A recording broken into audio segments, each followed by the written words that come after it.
Hey everyone, welcome to another edition of Sunday Night Geekery, number 103. We're getting up there in age, and we've got the ever awesome Clobberin Towns with us.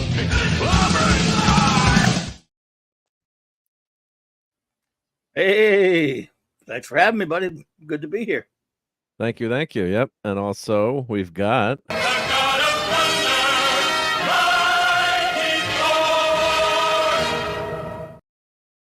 thank you, Maddie's daddy, for being here. Oh, is this Mark's channel? I'm so sorry. I thought this was Nerd Girl's channel. I'll see you guys later.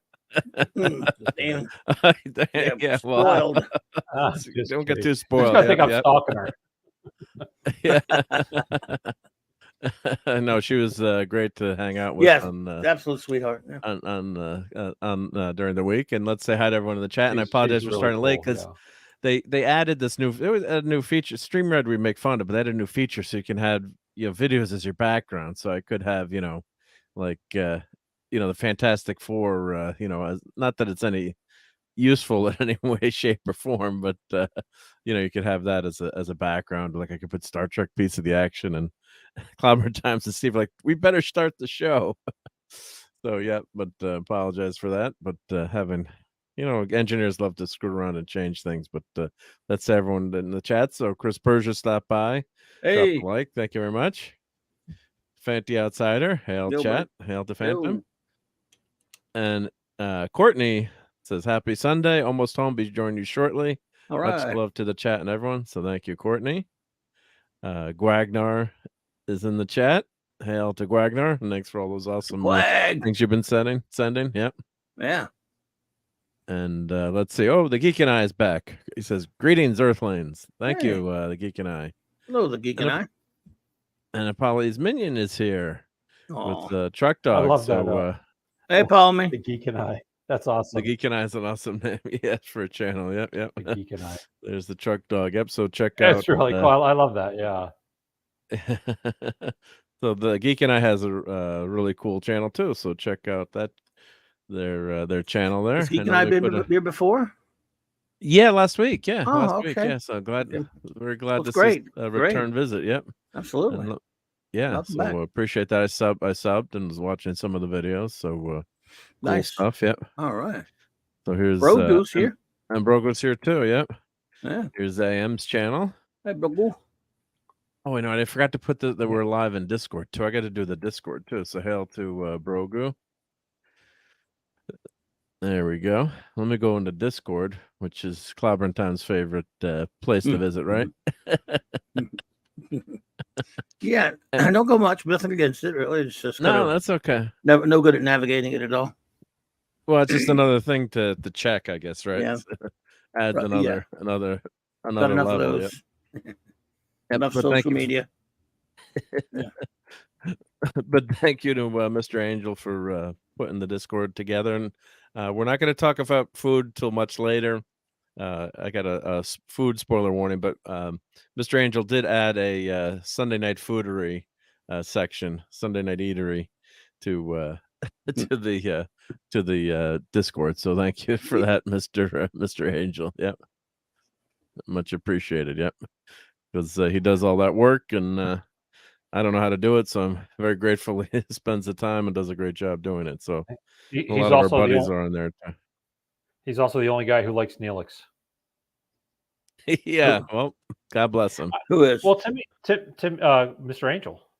He said as a chef. Someone else I didn't know that. Someone else last night- likes him. Well, it was Okay, I me. Someone Me else and Mr. likes him Angel, too. yeah. I thought. Last did night, not know. Mr. Angel said that after I said that I like him because he sort of represents, hope and not letting, not being the cool guy, but not letting. To me, he's like the sort of answer to, how Barclay started off as making fun of us because the writers of Next Generation hate us. And I think that this guy started off as somebody who was being bullied. No, we didn't start off. His first episode, he was supposed to be this tough guy smuggler, but he quickly evolved into a guy who was being bullied and nobody wanted to be around him and nobody appreciated him. The one that was civil to him was the captain. But he didn't let that get him down. And he also was always there for his crew members. So that's what I like about the guy. So I just think the character's Still, written too annoying for me. Written also, the wrong way. Yeah, but. They probably shouldn't have written that episode. It really didn't help him at all. The one where he admitted to the guy that he was a war coward. The guy and he left all those kids to burn and all that kind of stuff. And that was bad. That was bad. They should not have. That made him like bad enough. That it's creepy. His whole thing with him and Cass, but yeah, that wish he hadn't done that.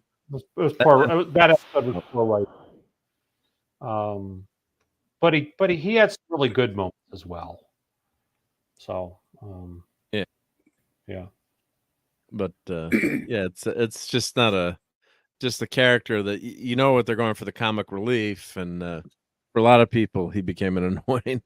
Unfortunately, he became an annoying character. But and that's where we get that great Chicken Man. It's the Chicken Man. It's the Chicken Man, yeah. But yeah, he's definitely is the butt of jokes. That's for sure. Yeah. But yeah, whereas and he was kind of bullied, so especially by Clobberin Time. Draw that man in a chicken suit. It's the Chicken Man. I don't think his outfits actually help either. I mean, his the makeup is one thing, but then the color of his clothes, and he's made to look kind of like a clown. So that just doesn't, that's maybe subconsciously too. It just works. I think he was meant from the beginning to be, or not almost from the beginning when they reworked him very early in, that he was meant to symbolize nerds and how we don't fit in, we don't dress stylishly, and we're often bullied, and yet we never lose our optimism. We're good people and we do the right thing. That's what I see in this guy. Okay. So I don't think he's a bad person per se. Of course, that when Clobberin does mention, that they kind of, that's kind of forgotten, but that's true too. And he let all those kids get. I don't even want to say it, but that doesn't help his character. Yeah. Well, towards the end, I think somebody said we need to correct this, and they did the thing where he finds the other people of his from his planet.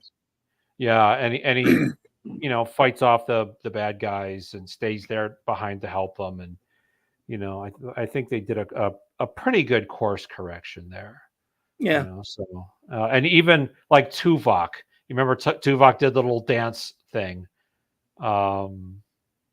with his foot, and I think it was like to say, okay, people secretly loved this guy, even though it was not cool, even though they didn't want to be seen to. And then when he was leaving, it was like, okay, it's time to, time to sort of fess up. So anyway, didn't mean to go on that rant. No, sorry. Yeah. No biggie. That's all good. That's all good. But we got to show Mr. Angel. We got to show the Chicken Man stuff. Hail Larry. And hail to Larry. What's up, buddy? Where are you going to? We can also show another Larry. Where's another? It's Neelix's birthday celebration too. Or was that Kess's? Let's see here. Happy birthday, Kess.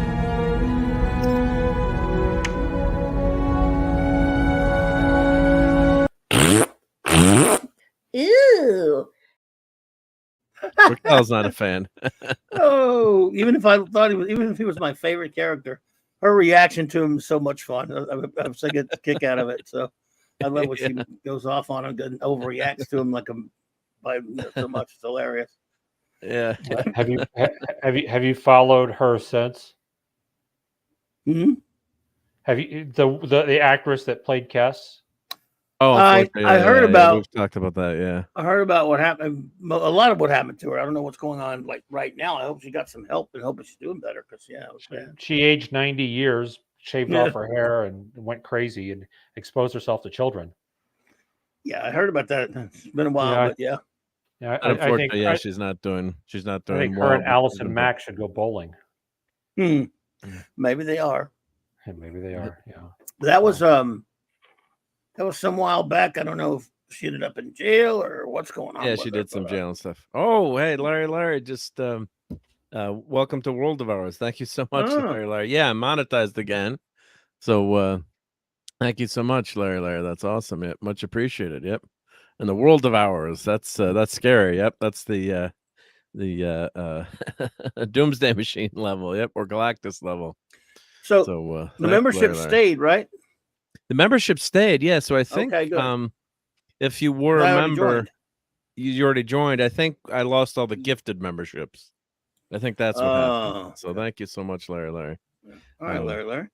So I think that's what happened because I had a bunch of memberships that were gifted by people, which was super awesome. And then once I did go within 3 months to the day, but got hey, and Low Spec Linux laptop is here. Yep. Hey. Yep. And then I guess Larry said gets renewed to a demonetized. I'm guessing that's level but yeah, it puts it on hold, and then I guess it I guess it comes back. But yeah, thank you so much, Larry, again, much appreciated. And that way I can tell my wife I'm making a little bit on this YouTube thing. It's an in joke with the kids because you're retiring. Yeah. He's like, "You having fun doing?" Of course, I always have fun doing YouTube, but that's also much appreciated with those tips. Yep. It's time. Oh wait, I gotta play something. I gotta be time to retire. I gotta play. What do I play now? If someone becomes a sub, I guess something good though. Yeah, I don't want to play something. Let's see. Here we go. I like you a lot. A lot. A lot, right? Yeah. So you're saying there's a chance. Yeah. 1 in a million. 1 in a million. 1 in a million. Oh, that's awesome. Yeah. Shoot. I remember watching that just the first time. I almost died laughing, like literally died laughing. I couldn't stop. I love that movie, Dumb and Dumber, so much. Yeah. So, so I was going to start by talking about a little bit more of Ahsoka, One Piece, and Loki season 2. And we've got the God of Thunder here to comment on his half brother or step brother, I guess. Are they related by blood? No, I don't think so. No, they're not. Right? Yeah. No, Odin adopted one. He's adopted. He's adopted. Yep. But it was all. Yep. Remember, you were speaking of the son of Odin. Because he killed 80 people in the past 2 days. He's adopted. Oh wow! Look at this. Larry just gifted memberships. Larry, goodness gracious, Larry. Wow, nice. Thank you so. Oh wow, Larry. Thanks, Larry. Thank you so much. Larry. All right. Is the man. So Lisa got one. Jess got one. Hail Jess and Joe Dog. Wow. And RobAltis. Awesome. Right. And Small Time Republic. Thank you so much. Yeah. Oh, Stream Element Spot is going crazy now because it's wow, he's unstoppable. He's unstoppable. Yep. So we got Lisa. Hail Dad Man. And Jess. And Joe Dog. And RobAltis.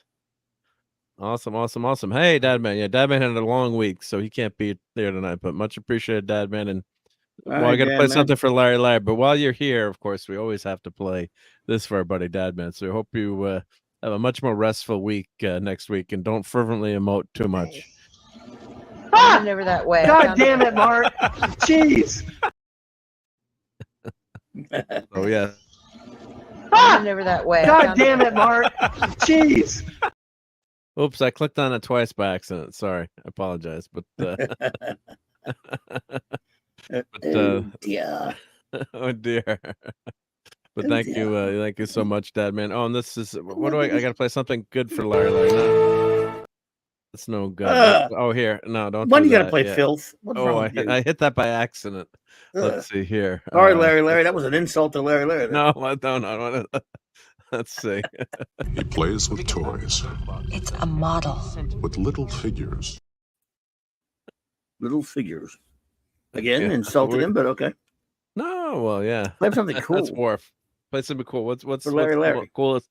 What's the coolest thing that I have? How about what we got? Count. That's good. This one from At least that's Scotty. cool. Yeah. No bloody A, B, C, or D.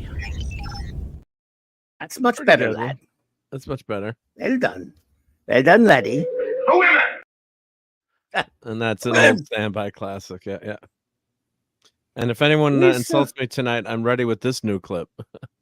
Captain, I see no reason to stand here and be insulted. Nice. So, Spock thank you becoming again. a little more human every day. Thank you. Yeah. Thank you to Larry again. The women. Yeah. Yeah, that's one of my favorite. I was telling Clobberin Times after the show last night, Steve and us, we're all like, quoting movies and TV shows. I'm not that good at it. I can't I get the quotes like 50% right. That's why I got good friends who can quote them much better than my good buddy Rob, rest in peace. But like whenever we'd be on an elevator, like all the women got off, doors closed. He's like, the women. And like no one else on the elevator got it except like us nerds and geeks. It's like women. Like whenever the opportunity would yell that, and we're just going crazy with that. It was a lot of fun. Yeah, I see no reason for answers to be couched in riddles, or riddles to be couched in answers, something like that. Answered in couches. Couches are for sitting on. I've heard that. There are no atheists in Foxhole. That was a MASH one. That's a MASH one, right? Yeah. Yeah. So why don't we talk a little bit more about Ahsoka? We're not going to do a lot if we must, but I want to compare and contrast to One Piece. So let's see.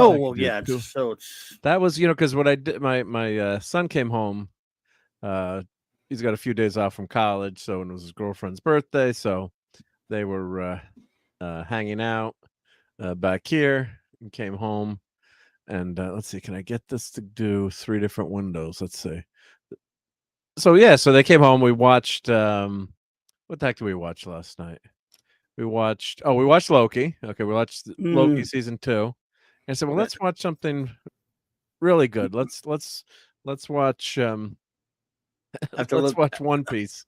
So I watched One Piece season 1, the first episode, because I'm gonna rewatch it anyway because it's so darn good. And thank you, Dad, man. Thank you. Oh. All right, now we got to play something for Dad, man. Yeah, what's something cool for Dad, man? Well, this is kind of cool. This will make us feel. He wasn't very old. Well, he was pretty old.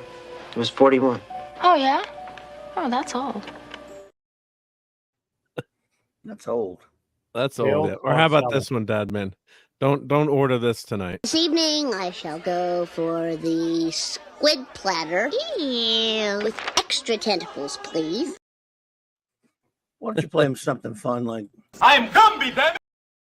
Oh, that's a good one. Yeah. I like that one. Yep. That's a good one. Gentlemen, since you guys are going to be talking about Loki, which I haven't seen, One Piece, which I have not even heard of, and food, I think I have nothing to contribute to. No food. I mean, we always have something. Yeah, we can talk other stuff. Yeah. Well, it wasn't a criticism. I was just, No, I mean, we could. If you had anything in mind to talk about, there's never anything in my mind. Are you sure? Bobby, you keep trying to get into my head. I keep telling you there's nothing there. Are you sure? Oh, sorry. What is a Ute? It's a Ute? sporting team in Utah. You sure? Yeah. Ute? Are you sure? I don't know. Yeah, that's from same movie. Yeah. Wow. Well, no, I mean, there's always something cool we can talk about. Well, we could talk about it just for a few minutes, or if you can always add something. You can always add, showing you can figure out some. You always have something good to add to our conversation, anyway. So is One Piece about? Well, that'll be new. Is One Piece about bathing suits? Yes. Yes, it yes, is. it is. Yes, it is. Yeah. Yeah. How did you know? How did you know this? Totally. Yeah. No. Basically, One Piece is it's based on a manga and an anime, mainly manga. The anime was after it. It's about 20 some odd years old now, 23, 24 years old, and it's one of the biggest sellers over there, and across over in Japan. So much of there's the theme park on it. It's my son Jonathan's favorite thing in the world is One Piece, and it's very popular, obviously. And the original creator's still doing it. And there's like thousands of chapters of it or everything.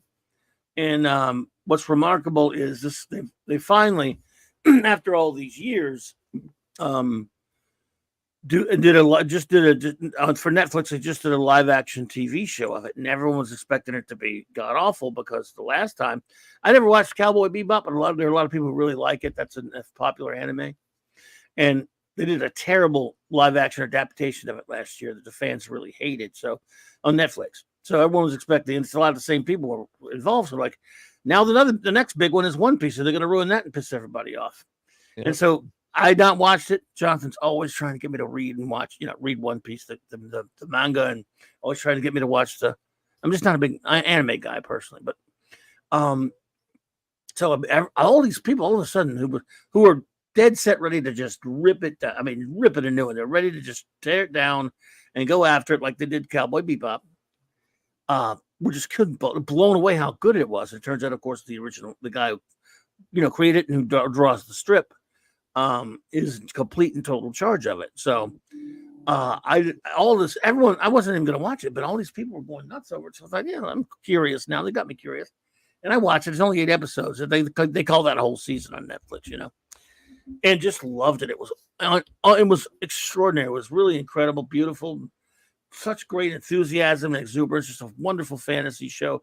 And it basically, because they've got these terrible new Disney Star Wars shows coming out, and around the same time, it sparked the conversation about, hey, this is more Star Wars. This is more like old Star Wars, the new garbage Disney Star Wars. It's being far more like it than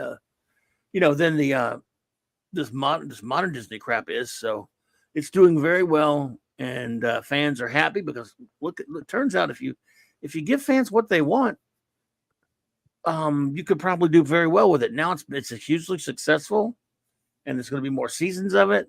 It's already signed up. Whereas these new stupid Star Wars shows like Ahsoka just ran, and they're not even sure if they're going to get a second season of that or not because it sucks.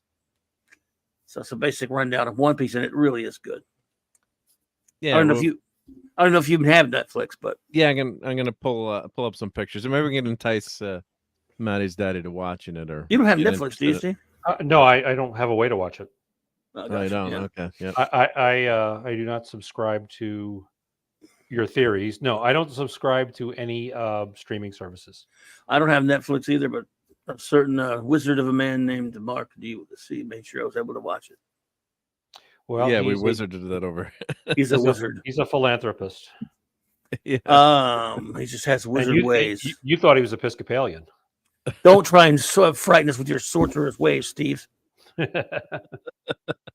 I find your lack of faith disturbing. Now, where is she? The two Utes. Two what? I love that movie. That's so great. Yeah. And then here's another great line. This is not referenced to anyone who was just speaking. Everything that guy just says, bullshit. Thank you. We've been playing that one for a while. Yeah. To branch off for just one very quick second, Has anybody seen the Sylvester Stallone movie Oscar? I never don't watched remember it all the way through. You seen it? Oh, I love it, but I have Italian relatives, so maybe it's a no. But Marissa Tomei plays his daughter, and she was better than she was in My Cousin Vinny. Wow. She should have gotten an Oscar for that.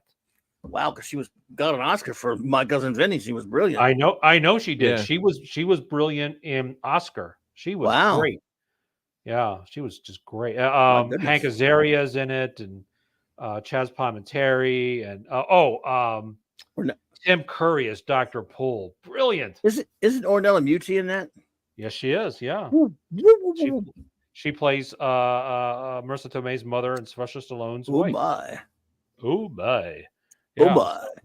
Yeah, I thought it was really good.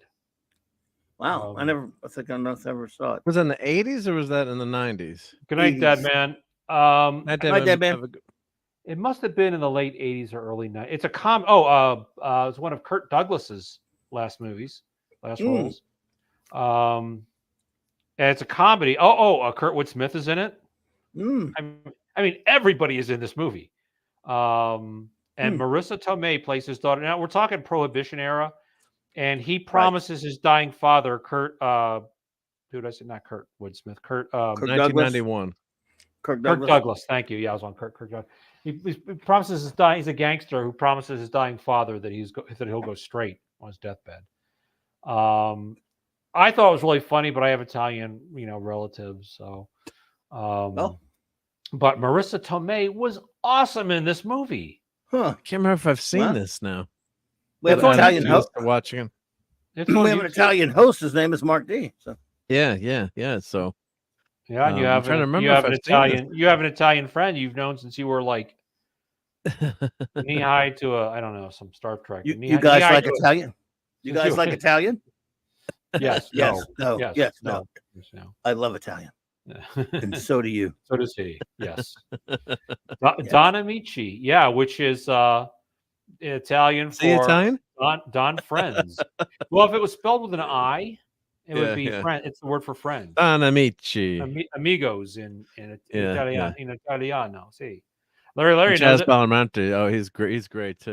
He's funny in this. He's so great. Yeah. Funny. He's really good in this. And there's other people. List to watch again. I think I've seen this. I think I've seen this, but just probably not since 1991. Yeah, if you have Italian and relatives that like your mother would have talked to, you may find a lot of humor in this. Mm-hmm. Yeah, they're the three in question, two ladies, and there you go. Wow. Well, why do we need to watch a movie about an Italian family I grew up in? Well, just kidding. Well, but if there ever was a movie, anything Italian, like my mom, we had to go see it, and or like My Big Fat Greek Wedding. She's like, we have to go see that. It's just like living in an Italian family. Like it's My Big Fat Greek. It wasn't an excellent movie, but she's like, it reminds me of Italy, so we have to go watch it. Thank you for the suggestion. Yeah, it's on YouTube. Looking for stuff to watch. Yeah, it's on YouTube for free, but it's not an official one because the credits are cut off. So go watch it. Watch it before it's taken down. Go watch it legally. Well, if you're listening to the channel, only watch it legally. I have the DVD. So yeah, I'm joking, but I thought it was really funny. It's one of my favorite. Yeah. And Captain James D. Skywalker is here. Hey, Cap. The captain. What's up, Cap? Yeah, Ornella Muti. Great to see you. And we did say hi to Claude before too. It's Claude Salling. I think we want to make Claude sure. Salling. I did. I said we did. Yeah. I just want to make sure I don't miss anyone. Yep. Yeah. Ornella Muti. What a cutie. Oh God, man, she was Princess Ardala, and Princess Ardala. Listen to me, Princess Aura in the '80s Flash Gordon film. Yeah. Mm-hmm. And then nothing until this movie came out. And then she, unfortunately, maybe she's doing movies in Italy. I don't know, but beautiful. Woman, I think probably.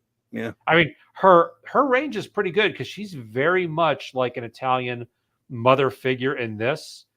And her last role that I saw her in, she played the barely clad, bombshell, and pulled very different roles, pulled them off both very well. I think Stallone does great in this comedy. I really do. He's very, very talented, Stallone. I mean, people, oh, he's a dumb guy. Yo, Adrian, but I mean, No, the dude had a stroke when he was a baby. I mean, I'm just saying in general, people, and I always love it when people, degrade someone or put someone down. I'm like, you probably wish you were half or tenth as with Sylvester Stallone.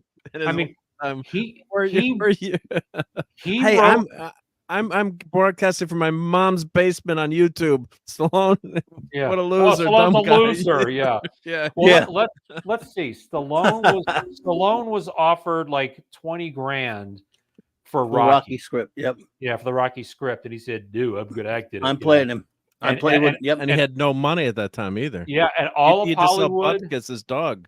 Yeah, all of Hollywood except John G. Avildsen, thought it's going to bomb. They liked the script, but they didn't like him, and he got an Oscar for his first, other than the Lords of Flatbush, he got an Oscar the first time out. Yep. He also, to this day, there's a fitness guy on YouTube who's very legit guy.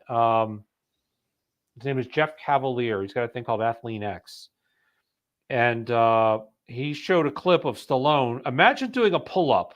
All right, so your chin is over the bar, and then going horizontally straight out to your arm's length, or almost to your arm's length.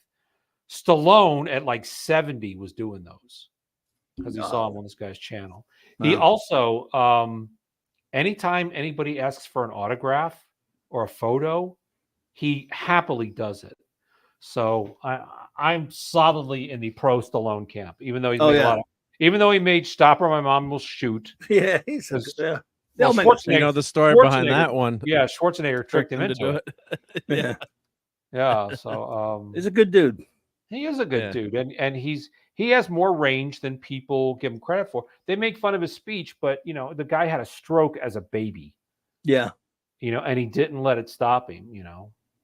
So yeah, he's got nerve. Well, he's got nerve damage in his face. Yeah, from right. And. God, he's a brilliant guy. So if you're listening out there, Sly, you're brilliant. Yeah. The Geek and I, are you Italian? The Geek and I says, oh, you already have it on the screen. I was reading it in the comments. Oscar's like, everybody loves Raymond. If you're not Italian, you might not. See, I am Italian, and I don't like Everyone Loves Raymond. But I never watched it. Yeah, but this movie, I really enjoyed a lot. Plus, it's a period piece. It's set in during Prohibition era. I just watched this the other night and I loved it. Cool. I was just gonna say, so my mom always loved Andrew Dice Clay because she saw the 60 Minutes interview and she's like, he's such a nice Italian boy. I'd love to go one of his shows, Mark. Or can you give me one of his videotapes? I'm like, Mom, you're not hearing the second half of the joke. It's like Hickory Dickory Dock, And then 60 Minutes. This was on in like the 90s when he was really big in the 90s, right? And they clipped the joke, and he's like, "Oh, he seems like such a nice Italian boy." Like, you can only imagine my mom at that show. Of course, she wouldn't get 80% of the jokes, I guess, either, but which would be good too. I mean, his last name. If his last name is really Clay, would he be Italian? She said he was Italian. I don't think his last name was Clay. His persona, is a New Jersey Italian or New York Italian guy. Let me see. I'm not sure if the accent and stuff are really true, but it could be. Maybe Clay's on his last name. He said he was Italian, but I'm not sure if this is his last name though. But I think I've heard that. Yeah, it's not, probably. It's actually Andrew Clay Silverstein. Okay. Oh, there you go. So I doubt it. Yeah, it's Silverstein. Yeah. My mom thought he was Italian, I guess. Yeah. Yeah. Well, a lot of people. Henry Winkler was Jewish, and he played Italian. Yeah. Gonzarelli. So anybody that had black hair, I guess it was Italian. But Stallone is an actual. I think he's 100. Yes. Yeah. The Geek and I just confirmed that Dice is Jewish. Yeah, which I did not know. Yes. And Courtney loves Dice Man, which is. Yeah, surprising because a lot of women hate him because he makes a lot of jokes at women's expense, and some of them are quite filthy. Oh, he's a filthy, but yeah. So maybe he put on the Italian persona so that the Jewish community wouldn't, get can't think of the word I'm looking Should I for. tell my mom or just let her keep thinking it's a nice Italian boy? No, I would tell your mom, say, Mom, he's dirty. He's a dirty, very dirty comedian. He's banned from everything, and he's not Italian. Just tell her. Don't say he's Jewish, because we don't sound like we're dumping on Jewish people. Especially not this weekend. Yeah. Oh, yeah, totally. Oh yeah, totally. right. So yeah. But yeah, yeah, so, yeah, but you know, the actors in this, with the exception of Dan, well, maybe he is. Who's the guy? One of the guys from The Simpsons plays one of the two Finucci brothers. Very funny, very funny. They're tailors who are there to make a new custom. Hank Azaria, or is that the one? Mark can probably find them if he scrolls. Or Harry Shearer. It might be Harry Shearer. And it's other guy, and they play tailors that are there to do his suit. But Stallone is trying to get somebody, and I won't give away too much. He's trying to get somebody to do what he wants, and so he says that they're vicious, cutthroat killers. I'll just leave it at that. But some very funny scenes, again, in my opinion. So, well, we shall check it out. But if nothing else, though, if it's not your kind of humor, you watch Marissa Tomei's scenes, and she is freaking brilliant. Nice. I think she's 10 times better in this than she was in. Yeah, I really do. I really do. I thought she was wonderful in Vinny. Totally. No, totally. Yeah. I agree. But that's why I said she deserved an Oscar for this. I really think she's good. She captures that that roaring 20s, 30s accent, the mannerisms. I mean, nice. Just great. I mean, if you study acting at all, you know, animators study acting techniques, right? And man, she's like, they should make a textbook on acting technique based just on her acting in that movie. You know, because it was the Oscars back then usually. Well, I mean, even though obviously Vinny was a comedy as well, anything with Stallone in it, they were going to turn their nose up at that point. So that's probably why they didn't give her consideration. It's a good point. That's the way they were back then. Yeah, that's yeah. It was amazing that she won the one for considering what kind of movie it was for Vinny. It's amazing she got nominated and won that one. Well, you know, it did have but it was huge, the movie, you know. Yeah, and it had who's the guy who played Vinny? Well, did Joe Pesci, that helped it. Joe Pesci, yeah. That helped a lot because it was like Joe Pesci decade. Yes. It was all over the place. And Herman Munster. Yeah, Herman Munster didn't hurt. Brought him back from this long, not blacklisting, but you know, everybody will, you know, typecast. They'll think he's Herman Munster, and he did this great job. He was in Pet Sematary. Yeah. You know, it just goes to show that a great actor is a great actor. You know, and I don't think Stallone is a great actor, but I think he's a good actor. I think he's an underrated actor. I agree with that. I mean, he might be a type actor, but I don't know. I mean, he's a great what he does. I mean, that presence cannot be underestimated, and he has a presence. I love him. I think he's great. Yeah, he's underrated. So yeah, but definitely, you know, if nothing else, if you like good acting, or if you like Marissa Tomei, and all the Italians are played by Italians in this movie. But yeah, check it out if you like Marissa Tomei, or you like it. If you just want to watch her, I have to say, Tim Curry, of course, is always great. Yeah, you know, fantastic. If you watch him in this, and then you watch him in something like The Hunt for Red October, you'd be like, man, if it weren't for the face, I wouldn't think that was the same guy. You know, yeah. It was amazing. Anyway. Yeah. And you talk about great acting. This kid here. Yeah, he's great. You know, the creator of the show. Did you see this video? I saw a video someone found recently. Mark, this kid playing Luffy, the main character. The creator, Oda. He never shows his face on camera, but they did a video where they were covering his face. But he was meeting with this kid. This kid, it was his dream to play this character. He grew up loving the character, and Oda told him in the video. You could hear him say, but I forgot to find it for you. Where he tells the kid, he said, "I can't believe how great you are with it.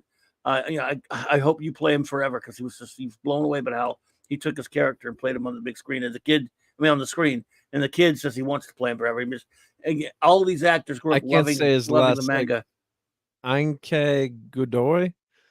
He's a Mexican actor. I can't remember his name either. I apologize. I can never pronounce. If I can't, I hate not being able to pronounce people's names. But everyone butchers my last name, so they get even that way. But his performance is so infectious. It's so amazing. Yeah. I was again, this guy, I had no preconception about the characters. I wouldn't maybe like a Batman or a Spider-Man or somebody like that or whatever. But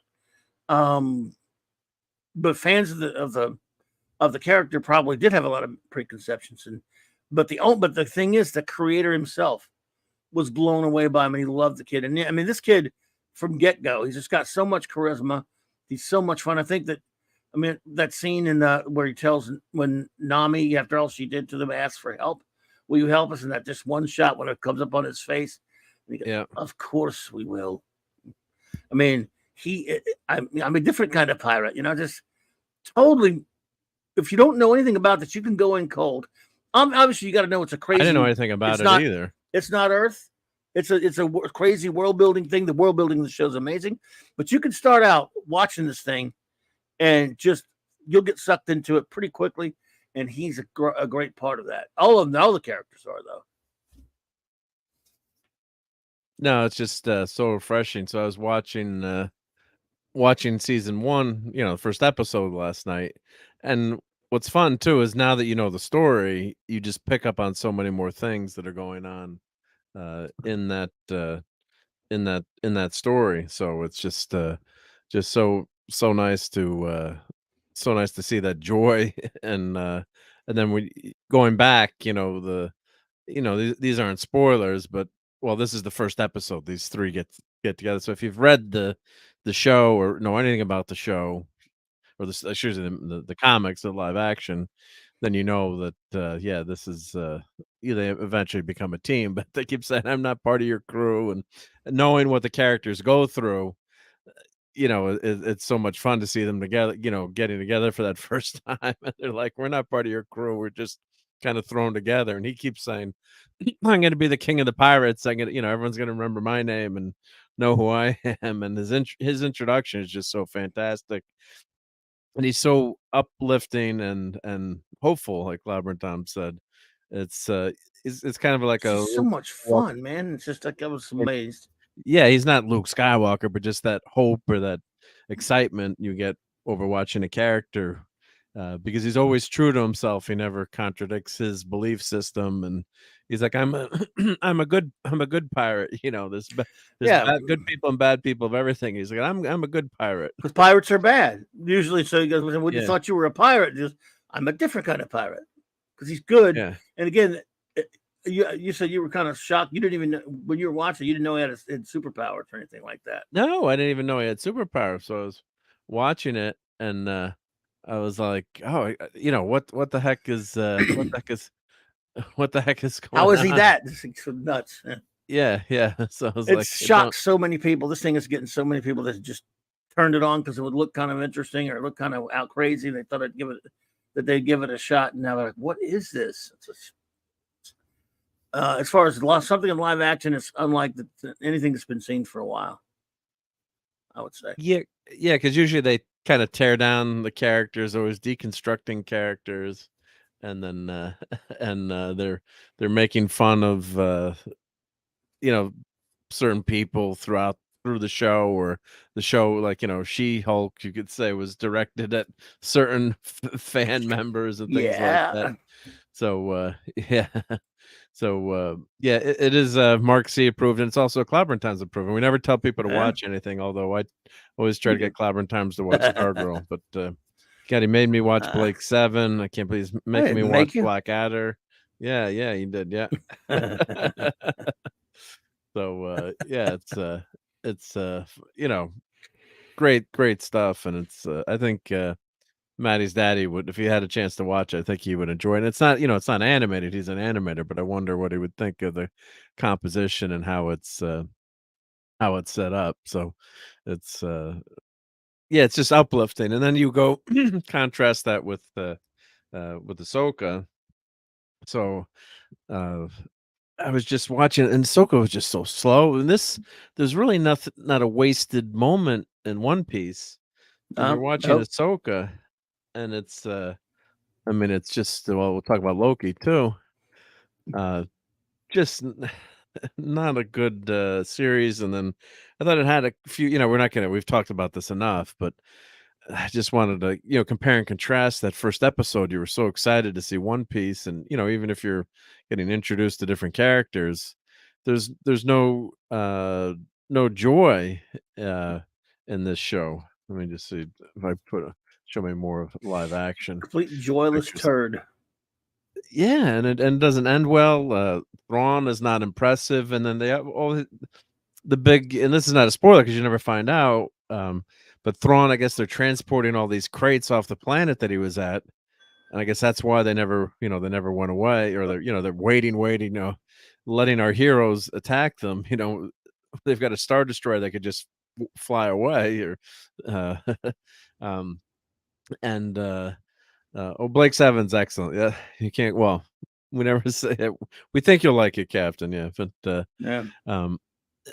But then they don't even tell you what's so important about what Thrawn has been doing, and something's got to be there tying him to this planet, or why he didn't leave right away, and he let our Jedi heroes, through the gate instead of taking off, because they have no spaceship. They're on two gigantic werewolf type characters. So, that so much idiotic stuff happened in that last episode. It was, we covered it all in the clubhouse, in a lot of detail, but yeah, it was just it's just such a different vibe, and just this is so well. One Piece is so well done, and Ahsoka. I mean, the fight scenes were. Steve had to step away for a second. We wanted to show a couple pictures just to see what he thought of the bad fight scene where our heroes just keep turning their backs. Yeah. Yeah, why didn't Thrawn just hop a whale back home? Yeah, because space whales, but they said the space whales migrate there, unless the only one time they said the space whales came there to die, but you think they'd also go back and forth too. So, yeah, I mean, it was just, and our heroes have no ship in the end, so all they had to do is, they have this big Eye of Sauron, this big, huge eye spaceship, I guess, with these special warp drives on it, for lack of a better term, that's going to enable them to get back to our galaxy. And instead of doing it in space, they do it in the atmosphere, which you'd think would be a little bit more difficult to, have this gigantic spaceship, float down to the ground instead of just doing it up in the, in orbit or wherever. And so Ahsoka and Sabine, who's now a Jedi, she's got force powers.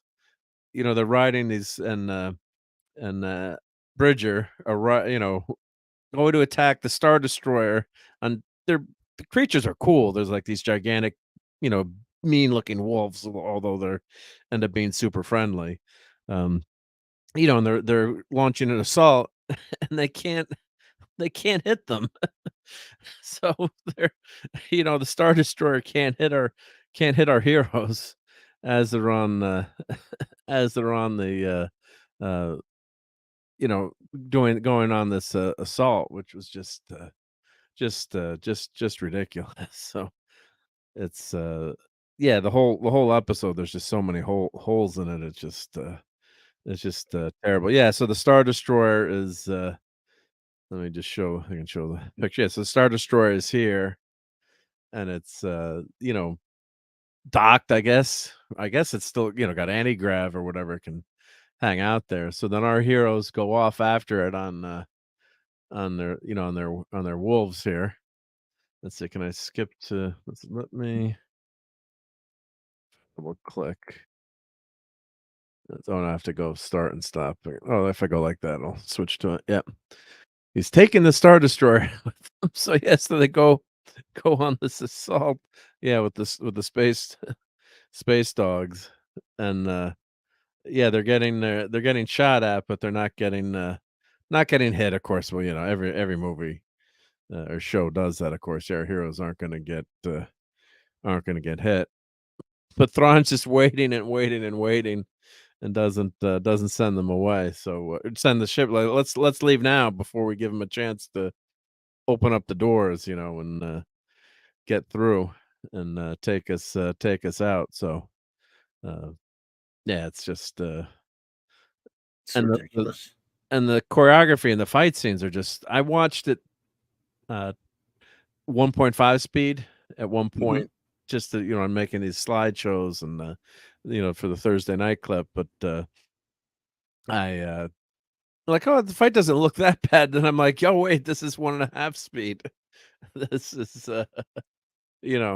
that's why the fight looks better. So It was so boring. Everything about this thing is like molasses, man. Slow, like you said, no joy. It's completely joyless. Yeah, it was very, very slow. Yep, very slow. There's Sabine using the Force finally. Yep. God, I wish I could learn to use the Force so I can get my cup of coffee to slide over to me more often, but hasn't happened yet. And then Sabine does all these moves where what was it? This sequence here. Let's see where she's fighting, and she's not a particularly good fighter, I think, the actress. And now look at this scene here. I don't want to show that to Steve, but you got 4 stormtroopers. All right, she takes one out, right? There's 4 guys there. Her back is to them, and of course she loses her helmet because characters, you're not allowed to keep your helmet on unless you're the Mandalorian. So here you go. You got 4 stormtroopers. Look at this guy here. He's got her dead to rights, and the scene plays for a few seconds. That's why I said if you watch it, faster speed. And so the guy, she's doing this spin move, and they can't hit her. There's no even shots going off. All right, now now the guy shoots at her foot finally. Now that she's turned around and directs it back, but no one else is shooting. This guy on the right, I don't know what he's waiting. He's waiting. All right, now he can shoot. She's turned around. So, as you watch, I was now comparing that to One Piece. Watching the fight in One Piece, that first fight, bar fight. Now these are, it's not a spoiler per se. It should say that the characters get into a fight. But One Piece, that fight in the bar with what's the character's name? The swordsman, with the green hair. Trying to remember. Let's see if I can do bar fight. Sorry, I was muted by accident. Oh, that's okay. Yeah. Zoro. Zoro. Yep. So he's great at in this role. I guess. So here's they're showing you how they're doing the role. But the first bar fight scene, he's one of the characters is one of those characters you're supposed to not like. He's just a jerk, the big man on campus type who thinks he's better than everyone. And a little girl and a waitress in a bar bumps into him, and she knocks her food over and he insults her. And Zoro goes over and he grabs a piece of the food off the floor that this guy has just stepped on and eats it. Said, "Oh, that tastes really good. you knocked over my food. Now apologize to the girl." And the guy's like, what are you crazy? Don't you know who I am? One of those types of guys. I wish I could play the clip, but obviously we can't. And he proceeds to wipe everyone out in the bar, including humiliating this. Eventually, humiliates this. This character who actually kind of. I won't say anything. So it's a character that's throughout the series too. So he's that character's in the series. But that bar fight, it's so fast, and he actually takes everyone out in the bar without throwing a sword. He said what was the line? He wasn't worth the effort of the mess.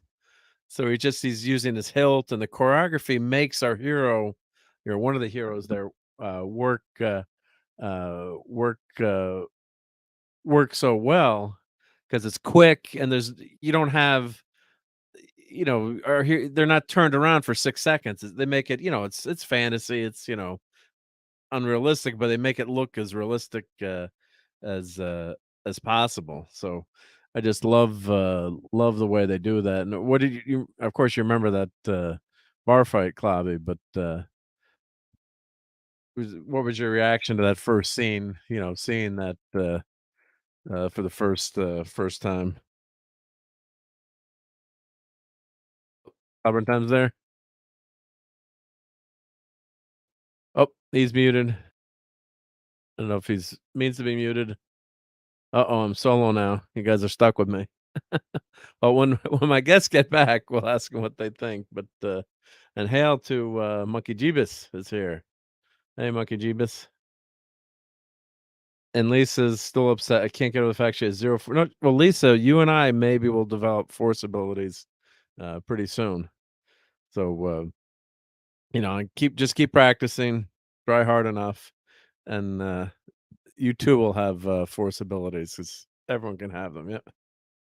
Well, thank you, Babadoom, for stopping by and saying hello. Much appreciated. Thank you, thank you, thank you. And yep. Well, if you do have to leave, just leave the tab open with the stream running. Just kidding. Thank you. And Lisa says I got that right. Yep. So Bubba Doom, is your avatar Jack Elam? I think it is. Well, he shall let us know if do you know who that is, Mark?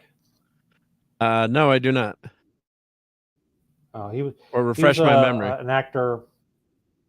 Did you see Cannonball Run? Yes, yeah, love Cannonball Run. Yep. You remember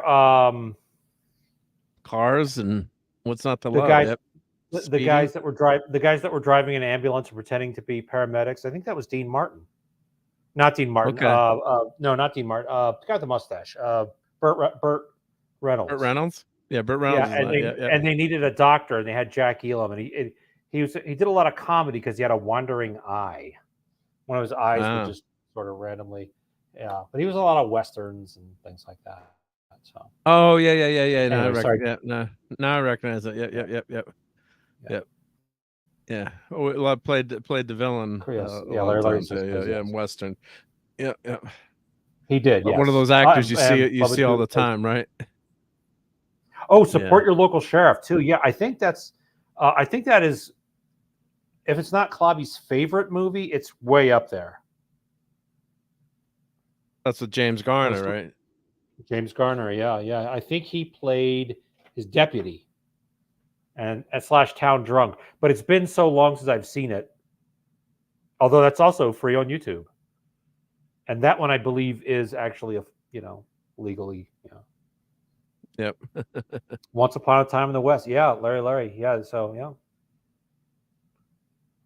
And Gunsmoke and Bonanza. Yeah, I think it looks like, so classic actor, yep.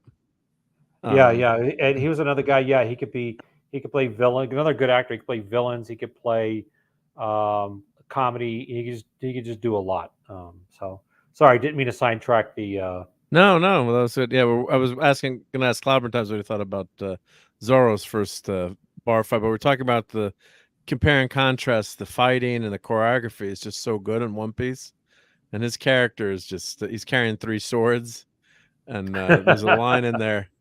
And originally, like when Luffy meets him, he's like, 3 swords. What do you need? What are you going to do with that? And then when there's a line, he puts the sword in his mouth. It's like, oh, so that's where that goes. So it's just a beautiful character moment. So I almost wish I could see it because you don't know this. Clobby knows this. I got certified as a fight scene choreographer back when I was in college with the Society of American Fight Directors, and as you do know, I've done kung fu since it was invented. That's why I wanted to ask you about it. Yeah. But I don't have streaming services, so. But I will say that samurai swords, although those are samurai swords, not ninja katanas. Samurai swords are meant to be held with 2 hands, and you would only hold one of them, much like the original Star Wars movies, because of the weight and the balance. Yeah. And also the balance, because you would use both hands, like you pull. Hail, Claude. That's right. Wow, Claude, I can't believe it. I forgot all about that. Struck by lightning. That's what Bubba Doom's picture is from that. Yeah. That's wow. You guys are unbelievable, or you need to get lives. I'm not sure which, but I think I'd go with the letter. Actually, Claude remembers that I got certified as a fight scene choreographer because I was invited to go to a con called Tower Con, and to this day, I don't know how they knew who I was. But but a samurai sword, a samurai sword is meant to be held with two hands because of A, the weight, and B, and three, and B, there are moves where you would push with one hand and pull with the other one for leverage, kind of like changing a tire. I just want to say goodnight to the Geek and I. He says, good night, gents. Got a DoorDash early tomorrow to support my YouTube problem. So have a great night. And I've just put Geeks and I channel in. So go sub and go watch the Geek and I and help support his YouTube problem over there. I'm going to subscribe right now, actually. There you go. Go for it. Yep. Good stuff over there. Yeah. How old is Sonny Chiba? Because this kid is his son, and he can't be that old. The kid in that. Sonny Chiba, he's in this. Yeah, the kid who plays Zorro. No, Sonny Chiba was doing movies in it. Yeah, that's Sonny his son. Chiba was doing martial arts movies. But yeah, he must be like me, an old dad. Yeah, because that's what I'm saying. That's his son in One Piece. Yeah, playing Zorro. Wow, are you sure it's really his good? Grandson? That's what I thought when I first heard everyone saying it was his son, but it looks like it's his son. Well, as I prove, and other guys like Steve Martin and the guy from The Odd Couple, Tony Randall, you can have you can have children late in life. Hell, Monkey. Yeah. Sonny Chiba was good, and he was doing. Oh my God, that's terrible. I forgot. Oh yeah, Sonny Chiba was doing movies in the early 70s, if I recall correctly. Yeah, that's what I'm saying. He's got to be. I mean, to have a son who's got to be in his early mid 20s, probably mid to early 20s. So you can father children at our age. Yeah, we had a kid in the 90s. He wasn't that old. So I mean, is that him there in that picture? No, that he's show him Sonny Chiba's son. Yeah. No, I know it's Sonny Chiba. What is his son? No, she's got a picture. Oh, that's a girl, is it? Okay. I had my screen kind of. That's him as a kid, though. He looks very young. That's him right there. And he's got to be in his early 20s, mid 20s, whatever. Well, he not to sound racist, but he's Asian, so he could be like in his 30s. Because a lot of Asian people just do not age, Right. They're Asian, not Asian. So he could be in his 30s, but even still, Sonny Chiba must have been an older guy when he fathered him, which is I mean, I'm an older dad, so yeah. This kid's brilliant though. I mean, I really love his character. It's tough for me to pick a favorite character, but he was so good. Is he like the actor I'm talking about now, Sonny Chiba's son? Did he grow up in does he have a thick Japanese accent, or is he no, here? Not at all. Okay. You can tell he was raised in California. His dad was old school martial artist, because the martial arts have, MMA has gotten very, very tough, but a lot of them have gotten just, pads and mats and rules and, but Sonny Chiba was old school hardcore stuff, Yeah. So, I'm not at all surprised you say that his kid is good. He's born in LA. Okay. The Makanu Madia, I can't pronounce his name. Madia. So yeah, I guess so. He appeared in a few films and TV shows growing up. Learned horseback riding at age of 7 and mounted archery, traditional Japanese archery, yabusame. Practiced karate since he was 8 years old. You can tell, these actors that are playing characters, just the moves. Rosario Dawson is much older, obviously too, so that's a handicap. Plus, she's so uninteresting. Slow. Just the choreography. Yeah, the choreography is just there's only probably so much you can do. So, like Steve, I don't know if you can embiggen this, but this is one of our scenes with our newly minted Jedis, and she's fighting the stormtroopers. Okay, so she blocks a blast, right? They need Ray Park. For sure. Ray Park was awesome, yeah. Now look at these stormtroopers. 1, 2, no cracks about stormtroopers being bad shots. 1, 2, 3, 4. All right, so she takes one out, right? the guy's got the all right. And They've nobody's got shooting at her. No. 4 shots left, and this guy's got no. And these are automatic laser rifles. They're not muskets that take like a minute to load. She's not even a real Jedi. It's this thing again where the female doesn't have to sacrifice. Exactly. No flaw. Oh, she in an early episode, Steve. In an early episode, she got gutted with a lightsaber, and 2 episodes she's walking around. She's fine. Like next episode, it's a fish wound. Whereas Qui-Gon Jinn got gutted by one, and that was, I mean, he's dead. That was it, yeah. And this has happened like 2 or 3 times. There were one other on that stupid Obi-Wan show.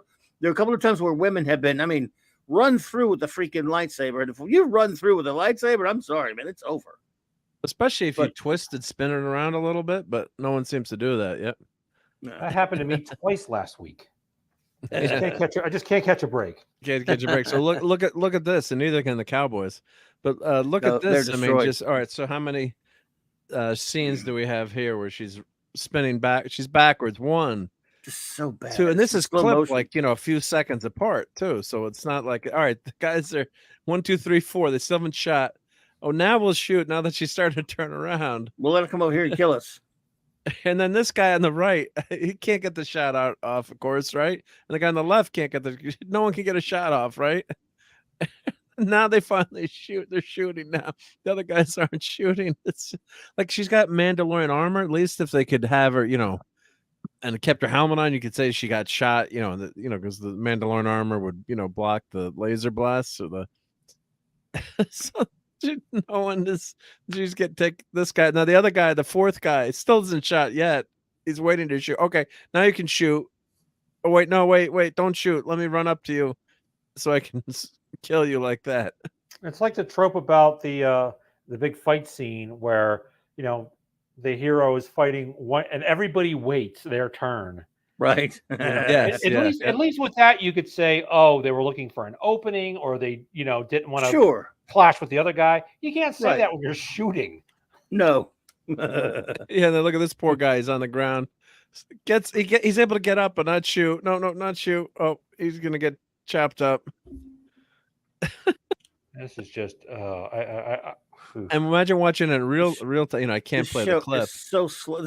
The whole show is this slow. So Molasses is, like you mentioned, Mark, it's joyless, it's humorless, it's dull, it has no story, it makes no sense. And it's just and I like Rosario Dawson. Usually she's just boring in this thing, and everybody's boring.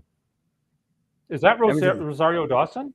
Yeah, she's the chicken. Yeah, Rosario Dawson. She's the title character, Ahsoka. Oh, right. Sorry. Yeah. From Clone Wars. I was thinking the other. I was thinking the other one we were just talking about, who nobody can shoot at because apparently. Oh yeah, the other one was Sabine. Yeah. You see, no one can hit Sabine because they just don't want to shoot at a girl. Yeah. Yeah, blasters. Yeah, blasters. They do have to cool down. Yeah, playing all the Star Wars games. Yeah, they do have to. But I mean, these guys, they didn't even get the shots off. Yeah. Low specs says, yeah, force powers for you, force powers for you. Everyone gets force powers. Yep.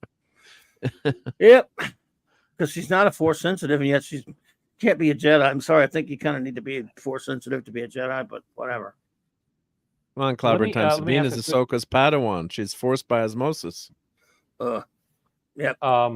Larry said, I'm scrolling back to the comments trying to get what I missed.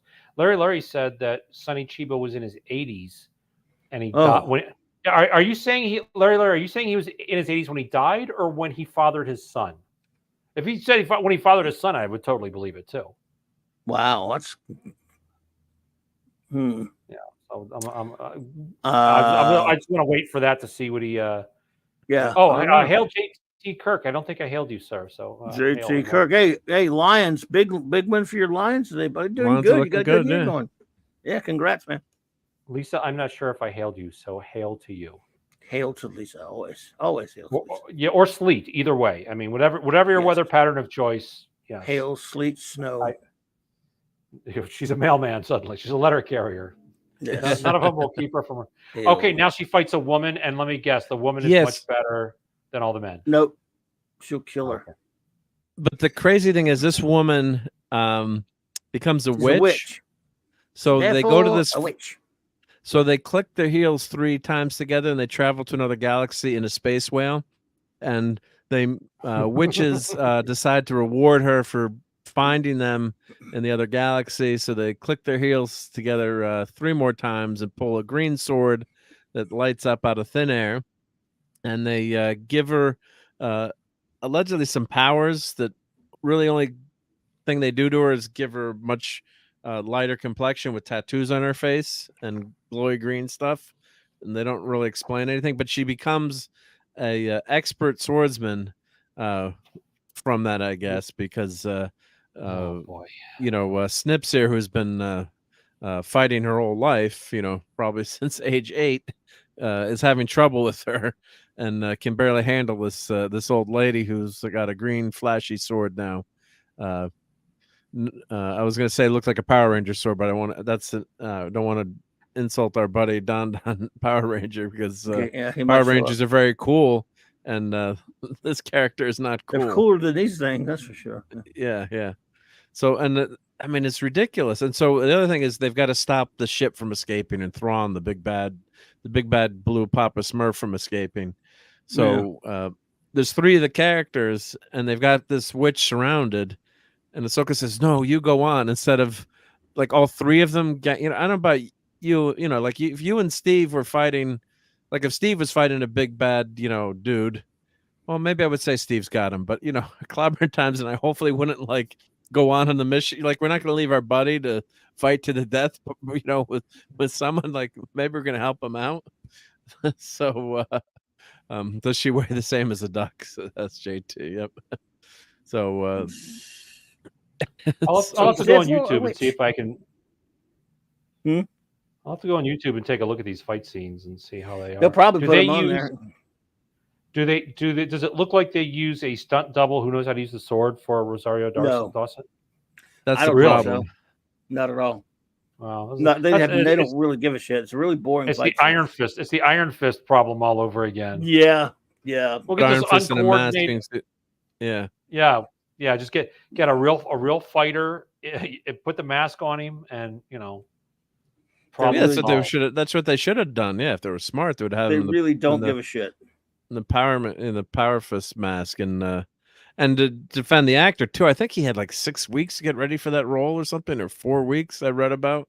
I don't know. He was incredibly skinny. Yeah, but they said they only gave him like 4 weeks or 6 weeks to train.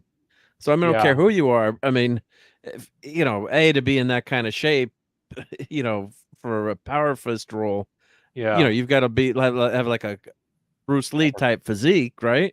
Yeah, and totally. you got to train year round to get that, probably, or at least 6 months. So you give a guy, 6 weeks. I mean, a normal person, yeah. I mean, you need at least 6 months of hard training. 6 months of weightlifting and martial arts probably could have gotten to where he could have pulled some of the stuff off.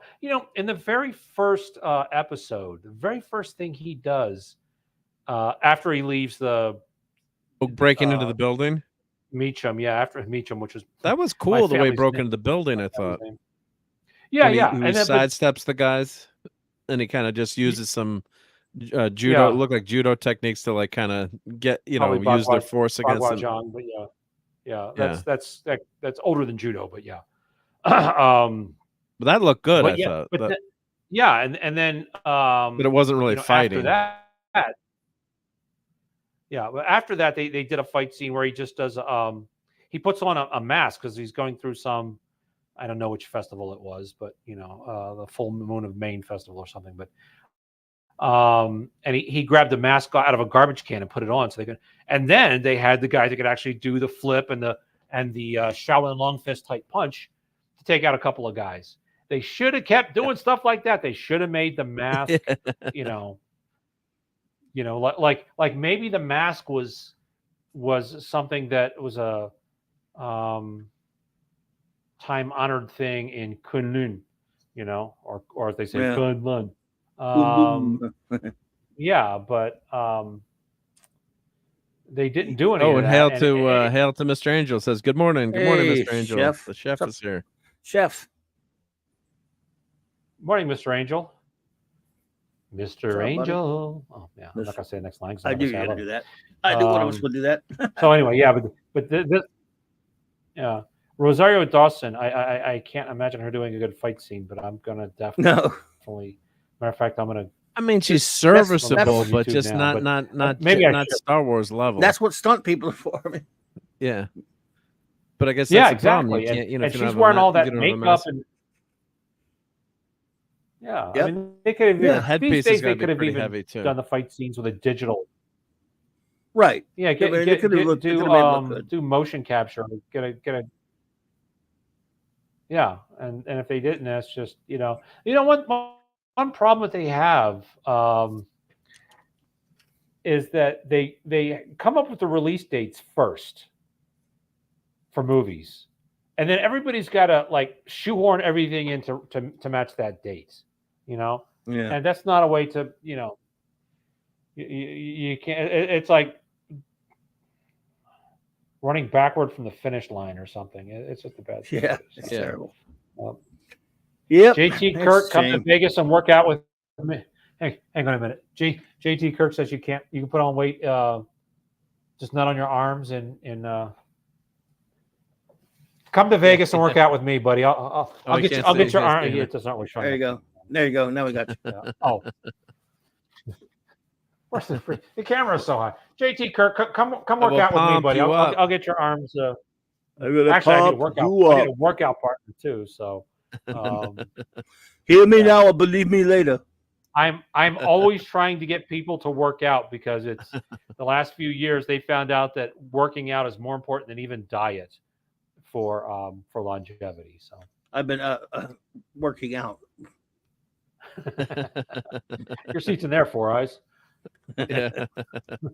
Yeah, if you did watch this episode, Steve, would be interested to see the choreography is just and part of that, you can maybe blame the actors a little bit, but especially Rosario Dawson's not a spring chicken anymore. She's very good looking lady, seems very nice from the interviews, but she's in her 40s at least, so it's not easier. Yeah. So you've got to have choreography that's helps you out. So the One Piece actually did such date Cory Booker, so but anyway, go ahead.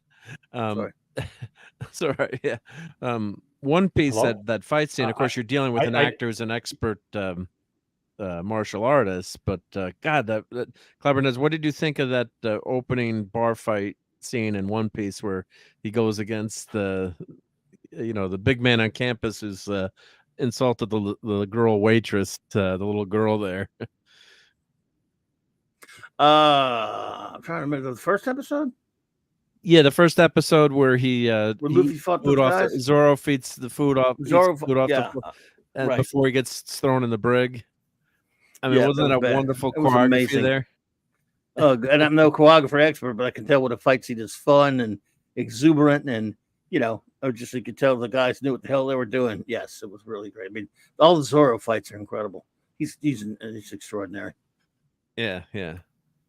So the fun that was what was it was a joyful fight, and he's using the hilt of the sword. He's jumping up on the table and he's making people look bad, but it was choreographed to make him look really good and didn't put him in even though he's fighting like 10 Marines or 10 quote unquote these are the cops that are usually going after pirates, and he's a bounty hunter who's considered one of the best hunters of pirates. He hunts pirates. Yeah. So he brings one of the pirates back, and I cracked a pretty good joke. I should have clipped it, make a meme of it. But he's fighting someone who comes after him, and he cuts him in half. So I'm like, now he's two piece, because the show's One Piece. My kid's like, Dad, that's a bad dad joke. But so that in that bar fight, he's in that bag is half a pirate, so he's bringing the pirate back to collect his bounty in this bar. And he's picking up for the little girl. And that's what's so nice about Luffy's character. He's like, then he goes up into the so he's in the stockade for fighting all the Marines for 7 days without food or water, and Luffy comes up through like a hidden passage or below him, and he's like, "Oh, you're the guy from the bar," and and he's asked him to join his crew, but he won't join. But Luffy, of course, frees He never him. quits. Yeah, frees him. He frees him, and he said, "I knew you were a good guy because you were defending that girl, And he's like, "But I usually kill people like you, When he lets him out anyway, so it's a great intro to the character. Oh, they've got action figures. I'm in trouble now. One's based on the movie too. Movie-based ones too. I mean, TV show. Yeah, TV show based. There are plenty of based on the anime. Anime, yeah, but they're gonna be selling a ton of. Oh, they have even. Is that a Funko? No, it's a Mecha Japan. Yep. But that's just that opening scene was just so enjoyable because of what they did and how good the choreography was. Yeah, the characters are smiling. They're not all dour and he takes him a while to smile though. Zoro doesn't smile much, but he's very he is dour. But yeah, they're good, and it's such a cool character. Good lord. Yeah, he's probably my favorite, but I don't know. Luffy's my favorite, but they're all great, and I love her too because she's a cutie redhead. Yeah. No, she's a good character. She's really good. Yeah, she's got a great character arc, and just shows how much they end up supporting each other. At the end of the show, and and it's just so funny when watching that first episode again, where they're saying, I'll never be on part of your crew, and then of course they do. Yep. And Hale, of course, we had just mentioned the Power Rangers. Don Ranger Power is here, so he says, "Hope everyone's well despite the situation in Israel and the 49ers victory at home over my Dallas Cowboys." Well, that was more than a victory. Sorry, Don Ranger Power, but I'm a Giants fan, so the Miami Dolphins were pretty dominant over the Giants today too. But it's yeah. Yep, that was quite a whooping they just put on the Cowboys. Sorry, Donnie. Yep. So sorry about that, Donnie. But yep.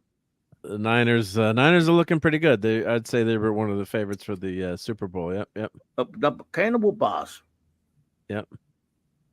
Oh, and Mr. Randall, I'll have to take out Cardinal Sin. Although people should still sub to Cardinal Sin and watch his videos too. So maybe I'll leave. Rest in peace. Maybe I'll do RMP. I'll change it. Maybe RMP, but sub to Cardinal Sin, because he's got some fantastic videos and want his memory to live on.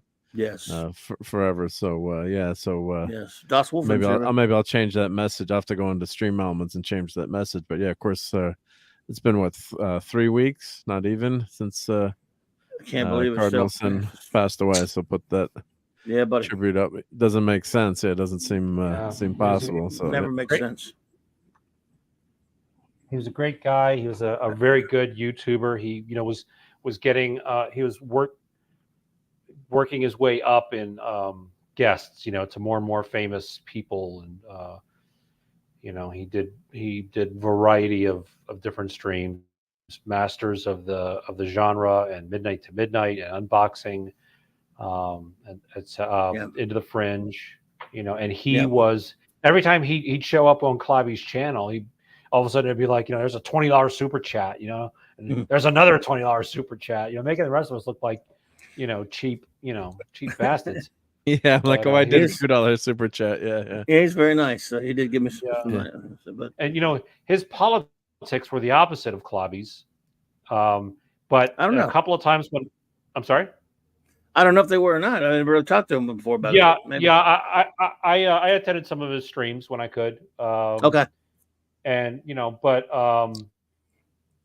but he never, but he didn't, like, oh yeah, well, your guy did this, he just kept, he never let his politics get in the way of his friends. Yeah. So he was a good guy. Good guy. Absolutely. I hope that he's miss him. Yeah, I hope that he's either a Force ghost or in heaven or something like that, or Valhalla or whatever, wherever he would go. So anyway, I miss him. Yeah. Yeah, it doesn't make sense. Yeah. And he invited me to one of his last shows. I'm like, I can't make it tonight, Cardinal. I'm kind of tired, because he'd invite me. Like, it's 1 a.m. or something, and he's doing like, I just can't, especially after you do this show, then you're really tired. You know, like, oh crap, Yeah. I wish I'd gone on that. There were people on there with three of him, us. you know, but Yeah. So We talked for a while. He had my email out. We emailed each other because I'm not on, you know, the Twitters. Twitters, yeah. And we were good. He wanted me to come on and talk about animation technique and stuff, you know, and analysis and whatever. And you know, I have a daughter and a full-time job, but I still now really regret not having been on a show at least once. Me too. I'm sure I could have gone on more than I did. He offered me. I mean, he invited me a lot, and a lot of times if I was doing so, I do so much streaming myself. I just couldn't. There was almost so much time in the day you can do it, you know. But I feel bad about it anyway. Yeah, good guy. Good guy. Yeah. So he was a good guy, a very generous guy, and just all around, good guy. I wish I had gone on his stream. I really do. But you know, you always think, to quote Riker, you always think you have more time when you're young. You know, true, very true, yeah. For sure. So, Godspeed, Gil. Absolutely. Yep. Good guy. Yeah. So this was a fun show that really surprised me, and it's the villains are great. This character is a great character. I love that guy. That guy's charismatic. Yeah. He's amazing. He's really good. The Scarlet Pimpernel there. Yeah. Yeah. That dude's badass. He's badass on the show. Yeah. For those, again, one of the other things you kind of forget to tell me what the One Piece is no one really knows what that is. That's the quest for the One Piece. But what people don't know is on that planet, on that world, it's like a whole big world of I hate to say water world, you know, of water. It's basically a water world, yeah. Connected by all these different, you know, ports or islands, and there are the Marines who kind of run the power arm of the whole world government, whatever that might be, and the pirates they're kind of at odds with the pirates. And this one guy, about 20-something years earlier than the show starts, had found this place and told all these pirates to go try to find the One Piece. He found it. It's like this. Oh, we don't know exactly what it is. This great treasure, but all the pirates want it. And there's this stuff called devil fruit that if you're crazy enough to eat it, it will give you a mutant ability or a superpower, if you will, but there are drawbacks and side effects to it as well. And like, for example, you can't use it in seawater. I mean, in other words, if you fall in the water, it's like, you know, that could be you lose your powers. You lose your powers. And I should 3D print that. I could 3D print that. There you go. That's why Luffy's basically plastic man. Oh, I should 3D print some of those. Oh, look, they're selling them on Etsy. Yeah. I'm watching. I'm watching. In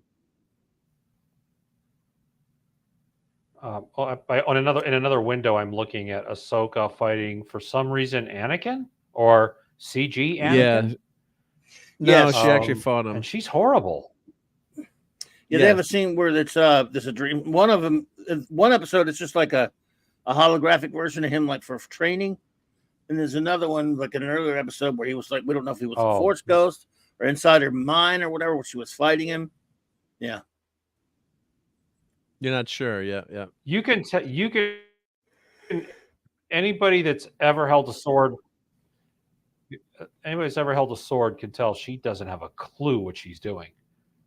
Her shoulders are wrong. Her center of gravity is wrong. She's keeping the sword in blocking. She's keeping it way too close to her body.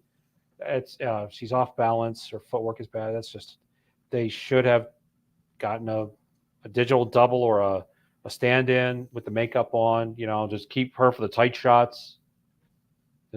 It's like watching the original Star Wars, so-called New Hope now, watching Obi-Wan and Darth Vader, these two old guys fighting, and it's like, oh my God, it was as a kid you were impressed, but now as an adult you're like, oh my God, these guys are decrepit. Well, that's why someone did a short where they put modern fighting scenes interspersed into that scene. I think I tried to show it one night.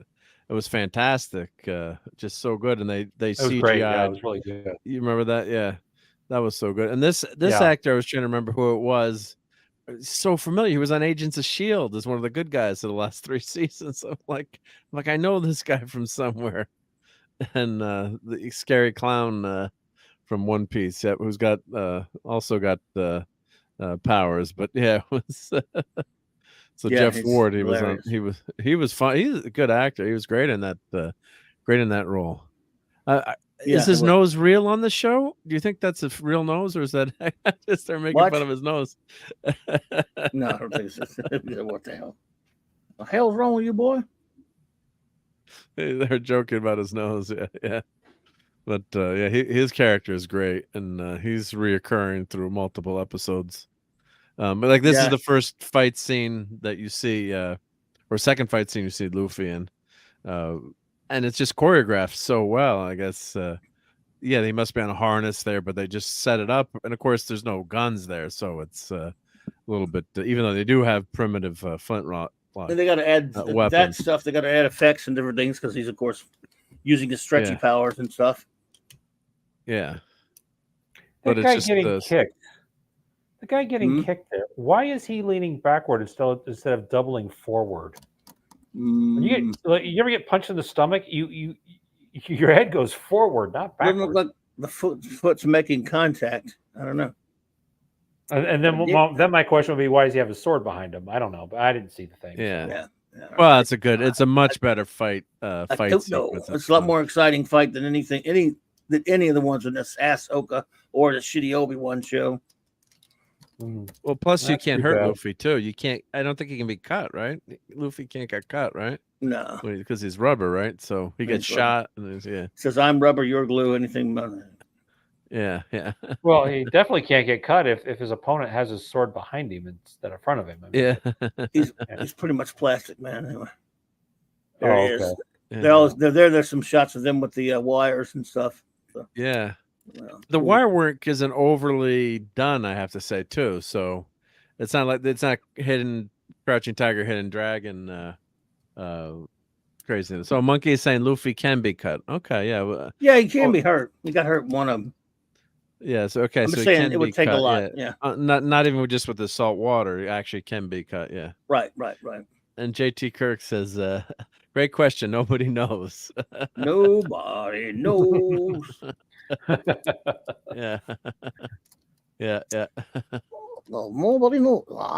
Nobody knows. Yeah, and lightsabers don't weigh what a real sword does because the blade is made of light, I guess, right? Yep. And Monkey says, yeah, the top of the handle you swing down, the bottom people. I said that joke stinks. I was trying to think of another nose related. Oh, nice. Oh, the nose joke, yeah. And I failed horribly, but yeah. But I think he knows what he's talking about. Oh, that was a good one. Mr. Angel, yeah, showing your back to someone in a sword fight is not a good idea. Yeah. I wouldn't think so. Yeah. Probably not. Bringing a gun to a sword fight.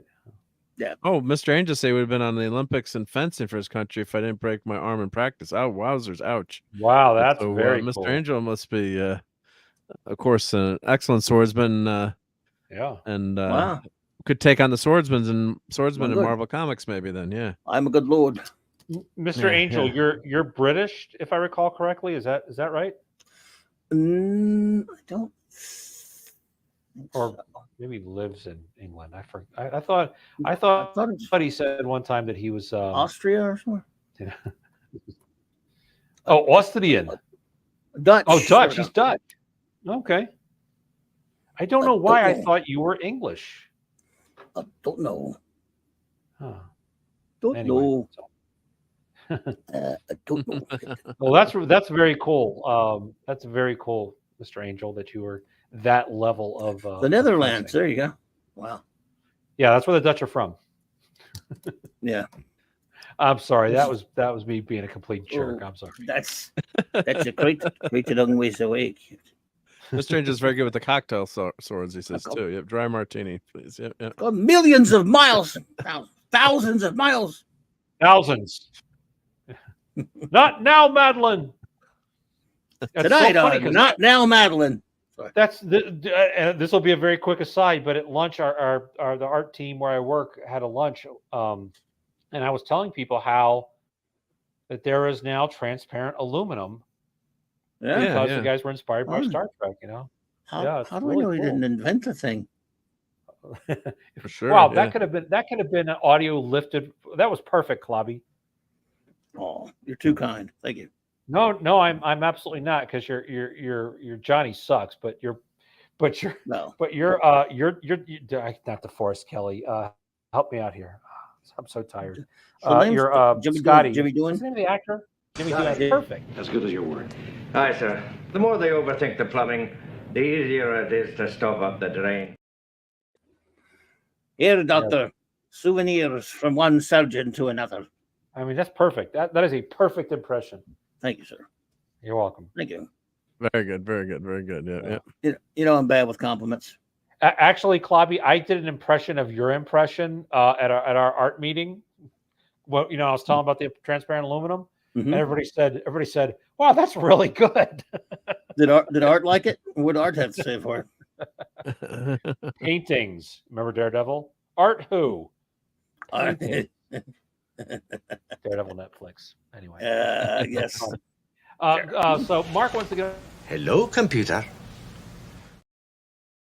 Do it, Klobby. Do it. A keyboard. How quaint. Hello, computer. See, I can't Hello, do it computer. Yeah, that's really good.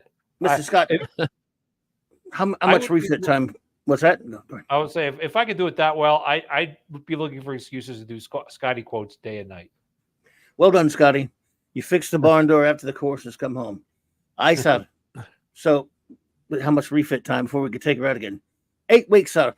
But you don't have 8 weeks, so I'll do it for you in 2. Mr. Scott, have you always multiplied your repair estimates by a factor 4? Certainly, sir. How else could I keep my reputation as a miracle worker? Mr. Scott, your reputation is secured. There you go. Great job. Great job. Great job, Club. Everyone put some applause on the chat. Yep. We did it. You and me tricked him right under the table. It's green. It's green. It's green, yeah. The android at the bar told me you could show me my old ship. I don't even know that one. No, that was one right before he said. Go ahead. Yeah, I sorry. No, go ahead. I was gonna cut out, but finish what you were gonna say. I said that was right before he said NCC 1701. No bloody A, B, C, or D. Anyway, transporter room. Thank you. Up your shaft. That's my favorite.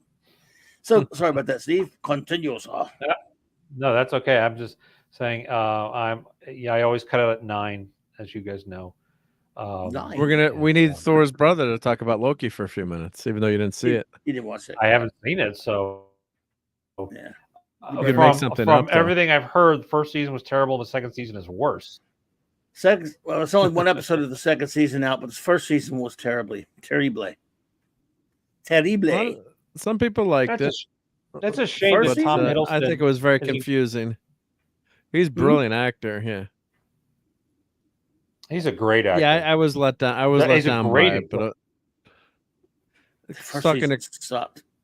was talking about some other friends the other day, and they did like it. I don't know. The story is just so damn convoluted. And watching the second episode, or watching it last night, and my son's girlfriend had never seen it before the first season. She's like, that was really confusing. We're trying to explain to her what's happening, but like, we can't even really explain what's happening on the show because it's got so much timey-wimey stuff and multiple changes, and Jonathan Majors, character as what's the villain's name? Not Annihilus. Kang. Kang. Thank you, Kang. It's just so convoluted, and it's just all over. It just doesn't translate to TV well. Maybe it works better in a comic book, but just all these plot threads, and he's bleeping in and out of existence, and it's more almost like an artsy fartsy.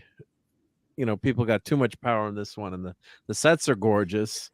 The actors are good. Owen Wilson's great in it. They're believable in their roles, but they're hopping all over the place, and you don't know what the heck is happening, where they are, and Kang is, Steve obviously knows Kang from the comic books and Fantastic Four, yeah. So and First Reed Avengers I Richards ever is bought. Avengers, yeah. is related to Reed Mhm. Richards, of course, which is not a spoiler if you've read the comics. Right. So Right. Yeah.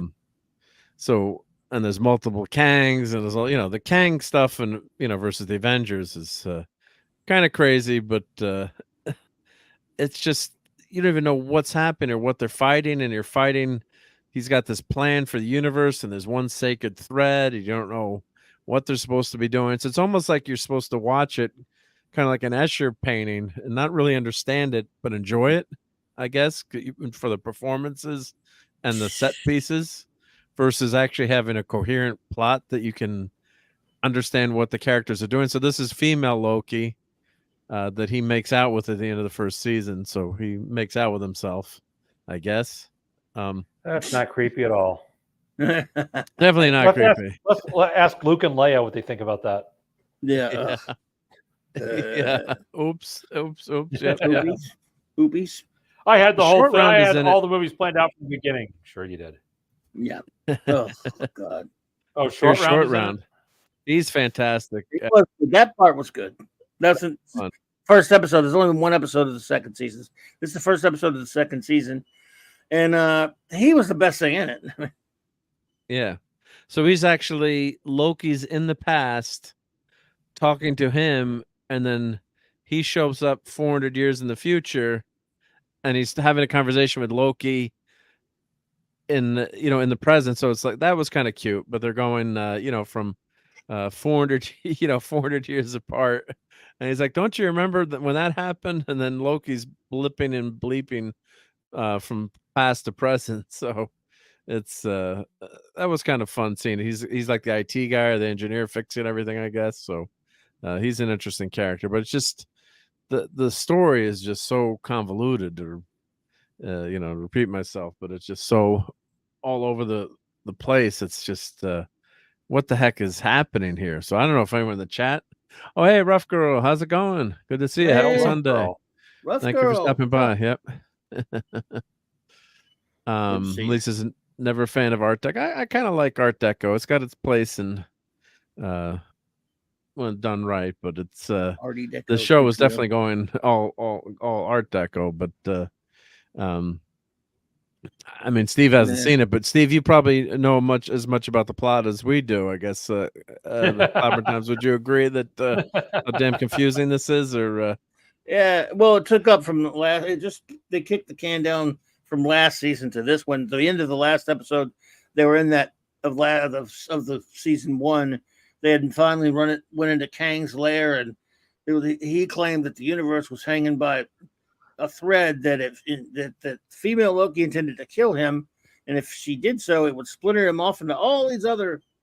It would create all the other Kangs, and it would create that gigantic group of like zillions of Kang, the Council of Kangs, which is from the comics but less convoluted. And male Loki tried to stop female Loki, his girlfriend, from killing him, but he failed. She killed him, and then now somehow we don't see her till toward the end of the episode. But Loki, Tom Hiddleston Loki, is back at that time agency, and that's him flittering all over time. So yeah, I mean, other than that, not much happened till toward the end there, like you say, when it ended with her at McDonald's in 1982, right? I think, yeah. She get a Rathacon Happy Meal or whatever. Yeah. Oh, yeah. They ended up. Yeah, they had a period scene in McDonald's, and I'm like, oh wow, that does look like McDonald's would look in 1982. She's like, I'll have everything, but there's cute moments in the show you could laugh at, but it's like you can't base the show. Oklahoma, by the way, some reason. Yeah, well, that's where didn't Asgard end up in Oklahoma about 10-15 years ago? That was one of those after Ragnarok Straczynski comics. Oh God, are they doing that?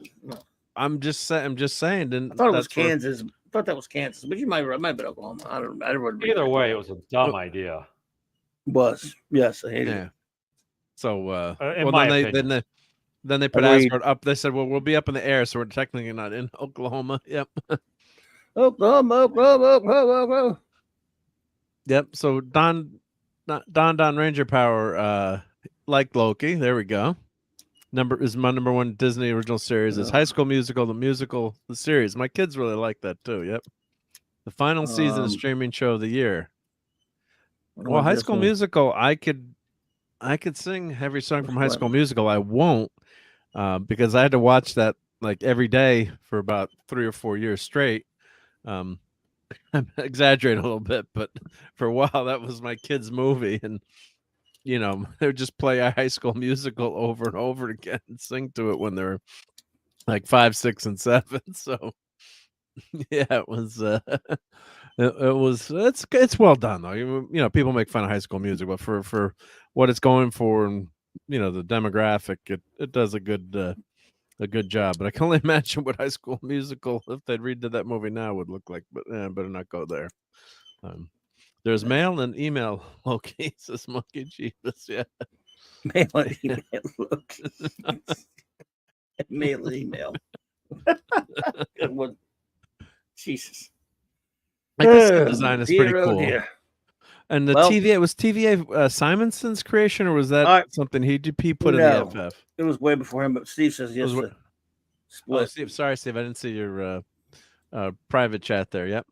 Okay, now we can talk about food, since I've made a pledge not to show food with Steve after talk about Loki. But let me put. Thanks for staying, Steve. You saved me from food for a while, at least. You saved me from seeing food pictures for a while. The clam ice cream, and so thank you again for having me. Thanks for thanks everybody in the chat, and I can't keep my eyes open. Steve's got to go watch Ahsoka right now. That's where he's going. No, I've got to get ready for my daughter's arrival tomorrow. So awesome. All right, buddy. We'll take it. That's Say good hi to talking Maddie. to you, bro. Thanks for hanging with us. Really quickly, a couple of people were mentioning Coolio. That's such a weird coincidence. Maddie's best friend invited us over. For those of you who don't know Maddie, she's 3.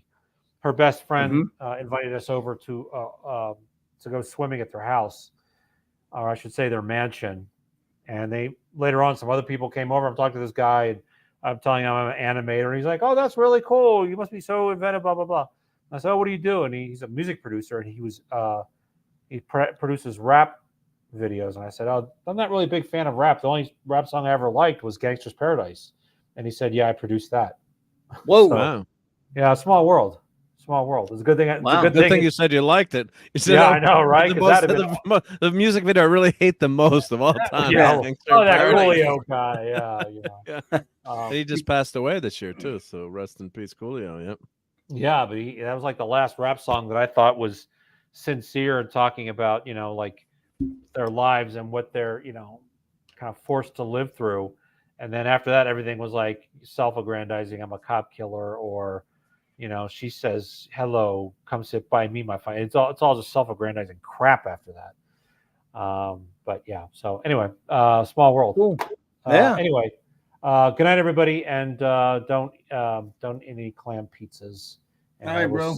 I will see you on Bobby's channel next. Good night. Take it easy, buddy. Good night. Good night, Maddie's daddy. Thank you for being here, Steve.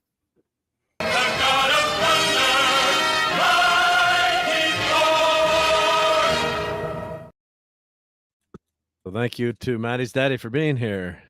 Very much appreciate him hanging out with us. Oh, good. Now we can show food. No, just kidding. And then Coolio was really upset with Weird Al Yankovic because I guess Weird Al thought he had permission to do the song, and he did have permission for the producers. I mean, yeah, but Coolio didn't approve it, or he said he whined about it later.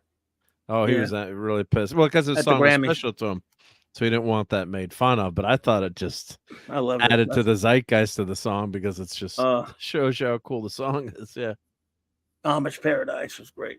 Mince band most time. That's the only one I listened to. I hate the other one. Yeah, so we'll finish up with the Loki review. I think it was very confusing. Performance is always good. You can't fault the actors, but anyone in the chat it just seems have any effing idea what's happening? He just seems lesser of a character to me now. He's not interesting anymore. And I get him. The movie version of Loki through the MCU here is okay because he's such a good actor. It's not really the comic version. It's not really the comic version, you know, but he's good and I like him. Nothing really bad to say about it. However, this show has ruined him. I mean, he's probably like a variant anyway, but it's just they've taken all the gravitas out of him. He's just kind of a. However, that might have worked because when I first heard about them doing this show, I thought, okay, maybe it's going to be something like him having these adventures in time, maybe it's almost like a Doctor Who type thing. For whatever reason, it would be about him, focusing on him, going and doing things through time and stuff. But it's not. It's all about the multiverse type crap again, and it's all about the stupid time agency, and it's about, of course, it's really about the female Loki more than anything else, and all this multiverse stuff. Multiverses are boring now, and they Marvel. As long as their damn movies are obsessed with that stuff, they're not going to get anywhere. How many times have they done this? There's nothing permanent when you have a multiverse, right? Right. How many times have they done this now? In just the movies. Since let's see, when did they start this crap? Since 5 or 6. Spider-Man No Way Home. Doctor Strange. Before that, though, was Spider-Man No Way Home, which I thought, it starts with a bad premise. It's an enjoyable enough movie, but really, I don't really like it that much. So Doctor Strange, Infinity War. And Infinity War didn't do that. Well, they talk about parallel universes there, right? I mean, the scene with he mentions one. Yeah, they said there's all the different when she meets She-Hulk. Well, I get Hulk. Who's the big the doc? No, I mean Doctor Strange mentions to Tony Stark all the different outcomes in all the different universes. Well, it's mentioned, I guess not shown. It has nothing to do with other universes. That movie doesn't. Even the stupid Endgame doesn't have that. It's really started with kind of No Way Home, and then Multiverse of Madness, and they're going to be doing it again with the TV. Before that, before both of those, they did it on Loki and Quantum Mania. That was another one, right? Yeah. So they're obsessed with this multiverse drivel, and it's just an excuse to write lazy crap, I think. And it's just whatever, guys. No, it's boring. And Hungry Boy's here, so I wanted to say hi to Hungry Boy. Hungry Boy. Hungry for y'all to understand. Peak versus Fuchs. LOL. Hungry Boy's always got the best names. Yep. And Mr. Angel can't stand multiverses anymore. Yep. Prevents story closure, takes away all meaning, actions no longer have consequences, everything devalues. Yeah, because you can just do whatever you want, right? You can kill off a character. Right. Especially on Loki. That character's coming back, right? There's no or you can pluck the character out. What they should have done is brought Tony Stark back. I mean, even as much I don't like it. Yeah. Last season, Dust Wolfen has a short explanation. Yeah, you read it. Yep. Okay, if you want. Sure, Loki was unstuck in time, and they shot a line into the timeline to bring him back. Meanwhile, are the branching timelines from killing Kang or stressing the time loom? Well, I can tell you this, Dust Wolfen, you're not going to get any. If you're expecting any kind of resolution from the show on that, you're going to be probably highly disappointed because it's like you said. You ended what you wrote here with a question. They're not too. They're great at throwing questions in your face. Not so good at answering them. The MCU people. So I doubt you're going to get any kind of intelligent closure from the show. I don't know, because the first season didn't answer jack squat. It just led into the Quantum Mania movie with and to this. It just kicked the can to this season. They didn't answer jack doo-doo. All they did was belittle him, humiliate men, and show all the girl power crap in the movies, in the show, and have him basically a scene where he gets kicked in the nuts like 20 times by Sif. It's really funny. Yeah, it's just, and now it's more of this crappy. And this is only one episode here. It's just gonna be the same old drivel. I don't see them answering any questions. They'll just open more questions probably.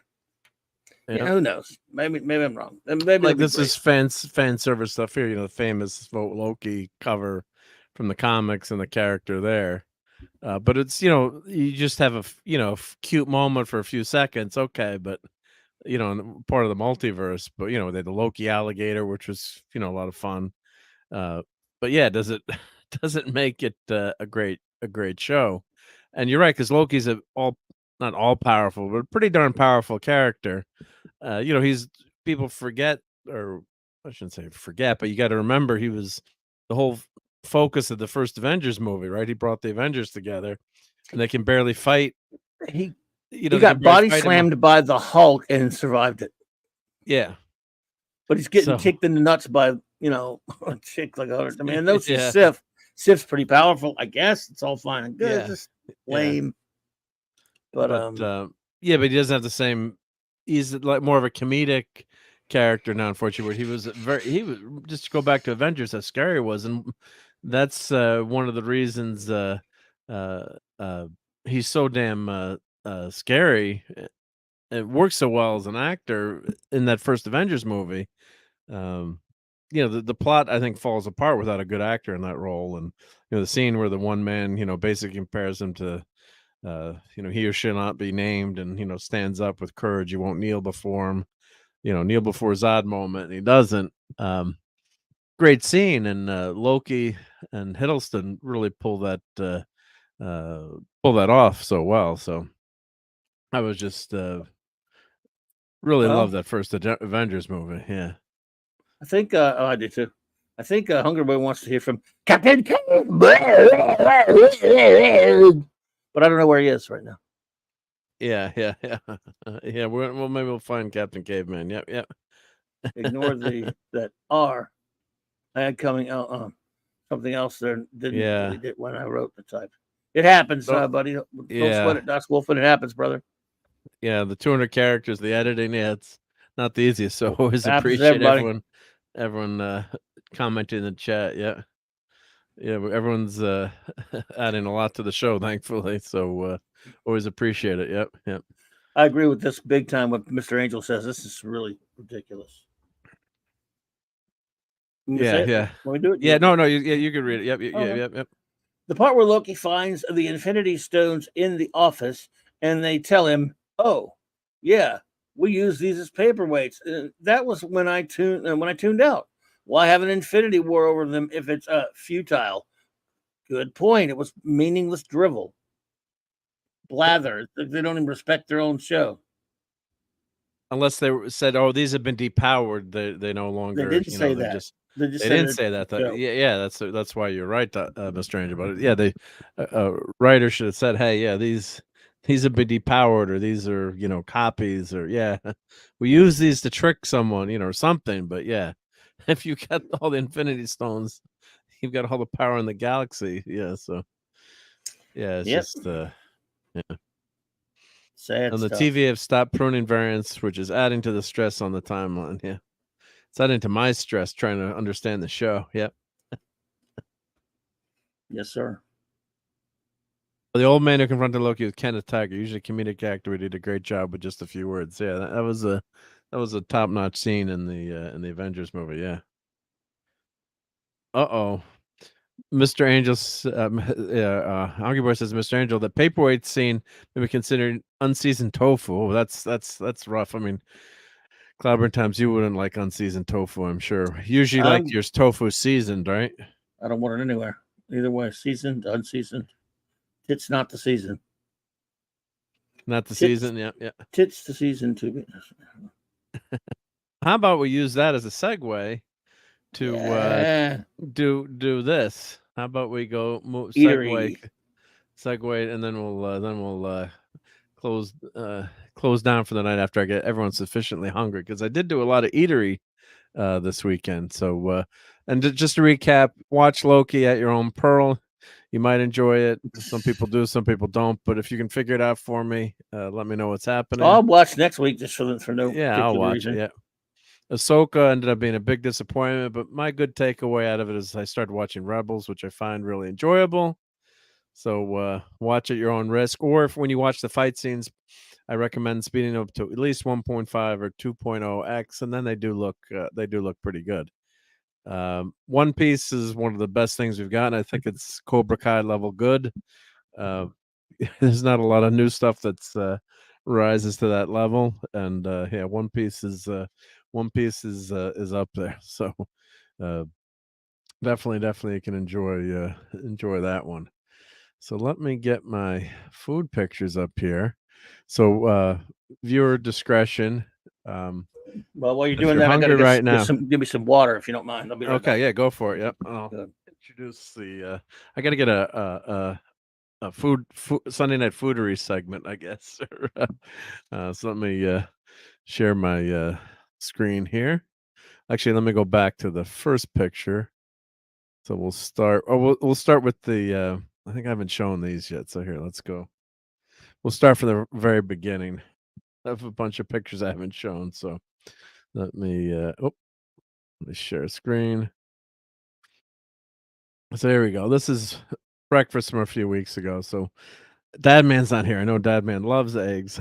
Dad Man can't stand eggs. So and Lisa says yippee. Yep. Food time. Yep. So oh, and Courtney's here just in time for the food segment. Are you sufficiently not hungry? I'm starving. Oh no, sorry, Courtney. Yep. So hail to Courtney. Thank you for being here. Yep. Can you guys hear me okay on these? Yeah. Yeah, you sound okay. Yeah. I have new headphones, so I can't Oh, hear they sound. anything. Oh, you can't hear the headphones, or you can't hear. I can't hear anything outside of them, so it's ridiculous. Oh, okay. Oh, because you have both ears covered up, right? Yeah, I have a. Can I tell a very funny story very quickly? Of course. Why yeah. I'm so late? So I came down here from the mountains. I brought my ex-husband. He's got an appointment tomorrow that I'm going to take him to, and he was going to walk the dog while I ran into Target really quickly, and all of a sudden he said the dog ran off and he couldn't find the dog. We couldn't find the dog. The dog was in Target for like an hour. Oh no! And was the dog in the action figure section? No, but I did check out the action figure section. They had original, like they're not original, but they had the old school like Robin at like the Batman and Robin from the original series. Oh yeah, that's the McFarlane toys. It's out again. Yep. Yeah, but it was so funny. Yeah. And he was wearing his like skull hoodie that I got him at Target, so he looked like he was like the Target mascot. When I finally figured out he was in the store. Oh my god! Well, glad you found him. Yeah. Yeah, But did anyone say anything, or did anyone like? No, people were like cracking up. They were like they loved him. So he was just running around the store, and no one said it. Like, who I guess owns he this ran dog? in, Right? He ran into the cosmetics section. One gentleman was describing how he looked perfect in his little hoodie. He had the like Halloween costume, and he was going searching for his makeup next. That's just the guy said. Hey, Courtney. Sausage scramble. Hi, Colby. What's up? Hey, Lisa. You there? I feel bad. I was so late. I'm sorry. I really was on my way home. There's no late to this show. Yep. We rotate guests in and out all the time. Yep. Oh, and he says, JT says, please take a chance to like this stream. Oh, thank you, JT Kirk. Yep. Clobber that like. Yep. No, thank you.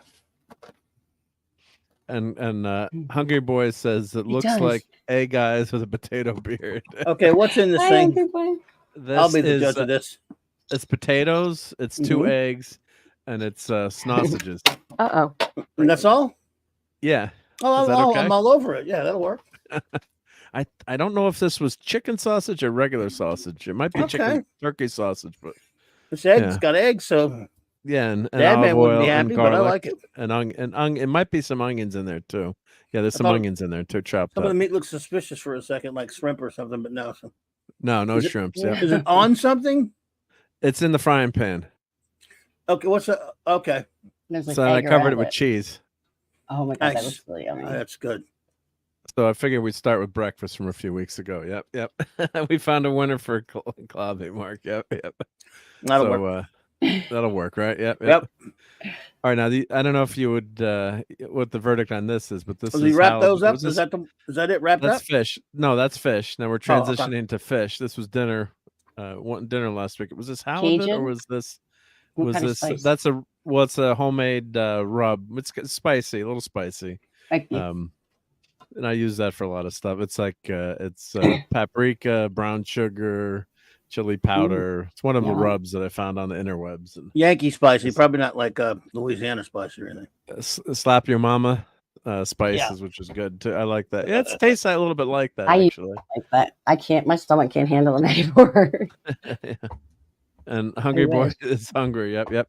So I think this was this halibut or was this? I can't remember the fish, but I cooked that on the big green egg. So that's on the grill, and I put some parchment paper to so it doesn't stick to the stone there. That makes life a lot easier. Yep.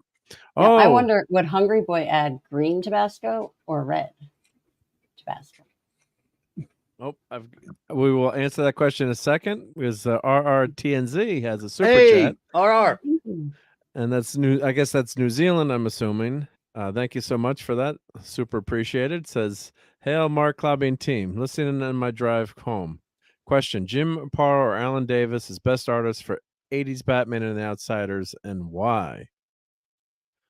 I'll let Clobber Times tap that. I could go for it. Well, I like Jim Aparo. I think Jim Aparo. I mean, not that I don't like Alan Davis, but I think Jim Aparo was one of the defining artists on Batman, and just fantastic work. And certain artists are better for certain characters. The styles, transition to those characters. And Aparo was just legendary in Batman.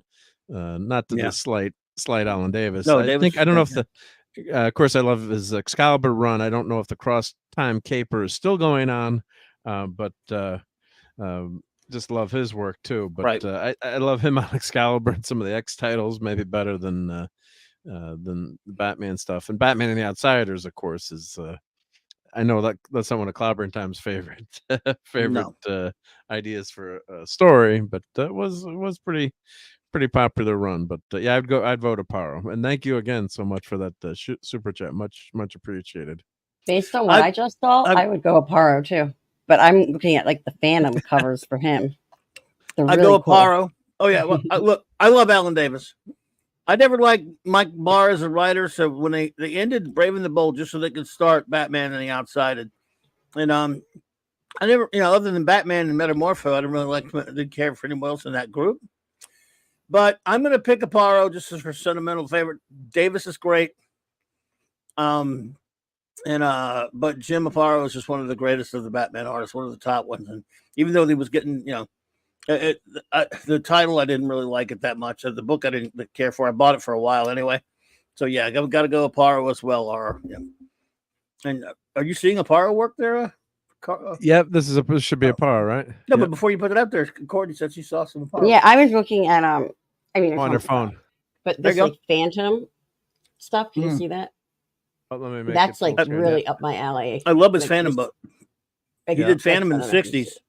That was before he did Batman. I love his Phantom work. That's really up my alley, that kind of style. So.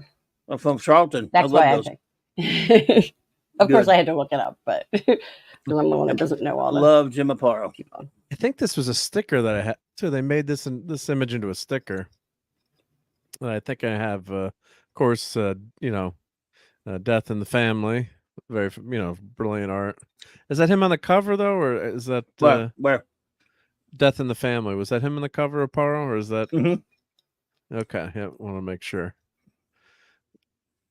Yeah, but classic stuff. Here we go. Batman and the Outsiders. Batman and the Nearsighted.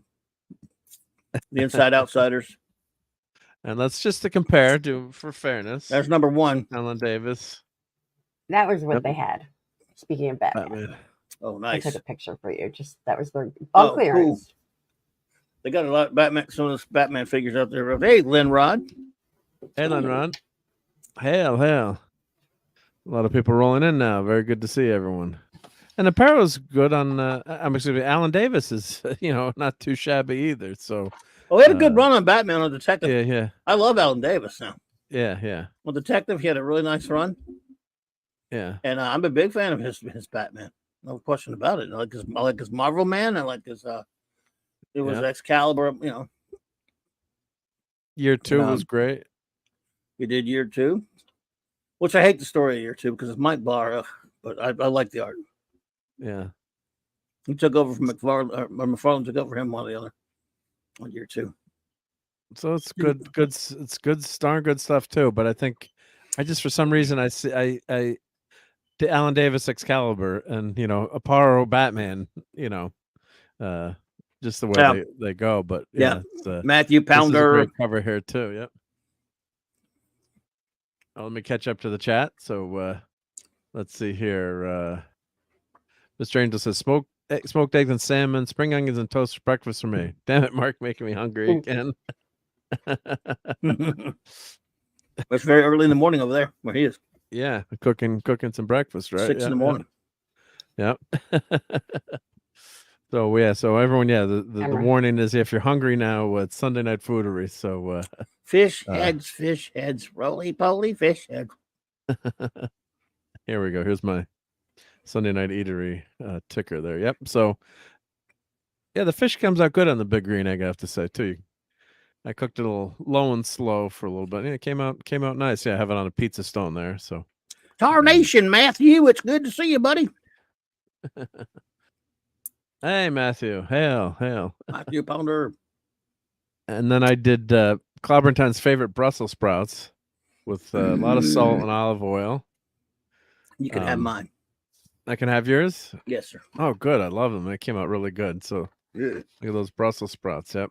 I don't care what they come out of. I know what they're not going into. Courtney, do you like Brussels sprouts? I love Brussels sprouts, and I make them with I know a lot of people do like the bacon. Yeah. But I also will drizzle at the very end, like after I put the bacon bits back in, like real maple syrup to caramelize the bacon, and it's like candied bacon, and it's really yummy. I put some Mike's hot honey on there, which is like spicy hot honey. That sounds really good. And then I put a little bit of cheese on the end too. Yep. There's more fish. Yep. So there was a healthy plate there. Too much green on that plate though, probably, right? Mm-hmm. I don't think you can ever have too much green. You would be correct. I like the Brussels sprouts. Lisa likes them too. She's a gardener, but could not be Richard for comment says that's some alien pod nonsense right there. All right, so then I made homemade pizza the other night, and this was Friday night dinner. I need you to ship me meals that I need. My new meal. No sea bugs, Matthew Pounder. Yep. No sea bugs. Yep.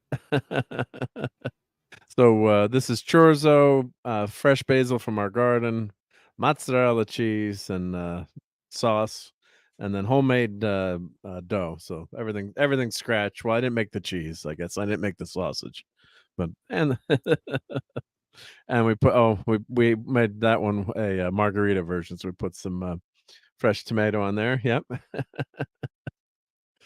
And did you guys get I mean, I know Jersey tomatoes are like the way to go for like East Coast, but you're not far.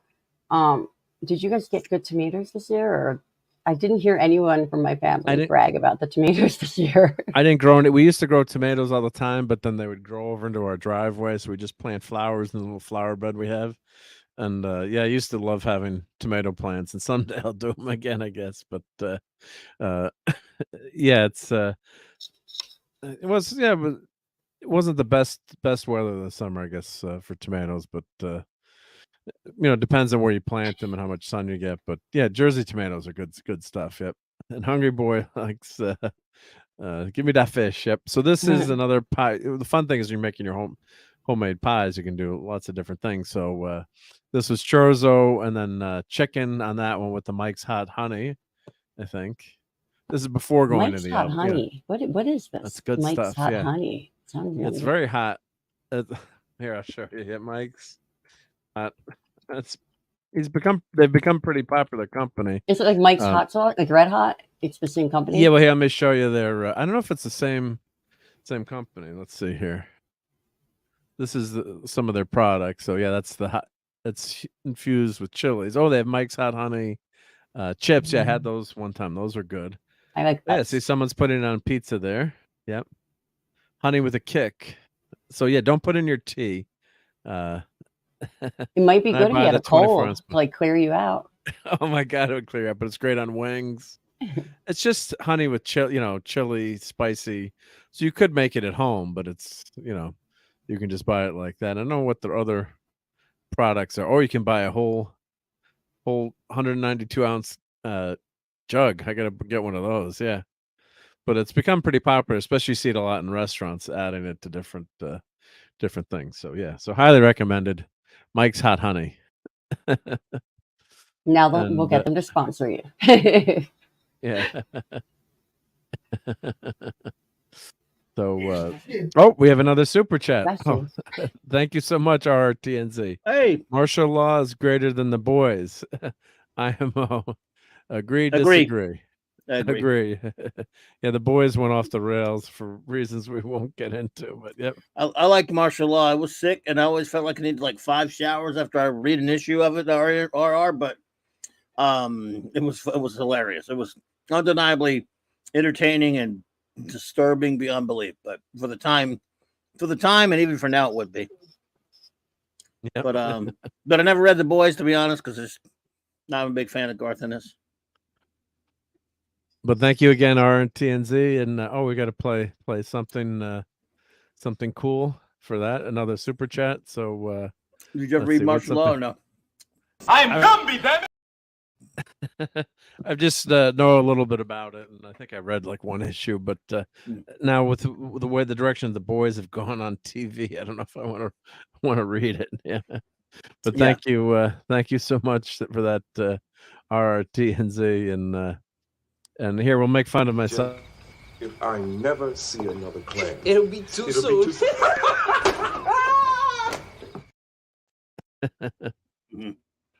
So, no clam pizza tonight. But thank you very much again. That was so nice. Yep.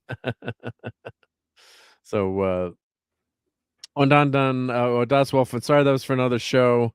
I have 2 open and bouncing. No worries. I've done that before, where I've posted in the wrong show, watching happens, buddy. Shows and when it happens. Yep. As long as you don't say, "Oh, that Marc D with a C, he's a jerk." Oh, that was meant for another show. No, I know you wouldn't do that. I'm just joking. Yep. And Monkey Juba says, "I'm playing the One Piece Unlimited World Red game." Oh, very cool. Yep. And JT Turk likes that clip. Yep. Oh, Mr. Angel's he's going to work. Yep. So, all right, buddy. Take care, Mr. Angel, and eat lots of pizza today. All right, chef. So good. Here's the pizza on the fire. So I don't think oh, look at that! It came out so good. Yep. And then you get the why do you want the tomatoes on there? It's just tomato sauce. It's so good. It's pepperoni. Pepperoni. Put pepperoni. Yeah. But you had the fire going good. So you got to wait till you get the fire. Fire gets up to about 600 degrees. So you can cook the pizza in like 8 minutes, which is great. So especially a small little one like that. So that one came out. That one came out good. There you go. That's for Clobber Tom's. Yeah, there's no tomatoes on that one. That's I'll take it. Chorizo, cheese, and I think some of the hot honey on that one, maybe. I'll take it. Yep. So that was a good one. Yep. And JT Kirk likes it. Yep. Hey, have a great day, Mr. Angel. Yep. So that one came out good. Yep. I'm getting hungry again. That's just fun to show this thing. My mom made some great lasagna today. So. And what she put in the lasagna? Just standard sausage in it, or meatballs, or meat. What kind of meat was in the lasagna? Anything, or just no meat? It was meatless. How should I know? The kind you put in lasagna.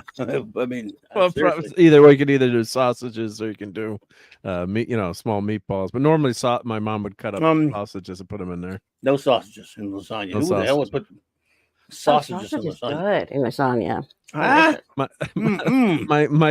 My great grandmother who came off the boat from Italy would put sausages in her lasagna all the time. Yep. Fair enough for her to do it, but I don't want my mom doing it. So man, I probably actually, plenty of meat, like meat. Well, yeah, but you like meatball meat, like meatballs, or like steak meat. I mean, like it's not like meatballs. It's like meatballs like chopped up in there, I guess.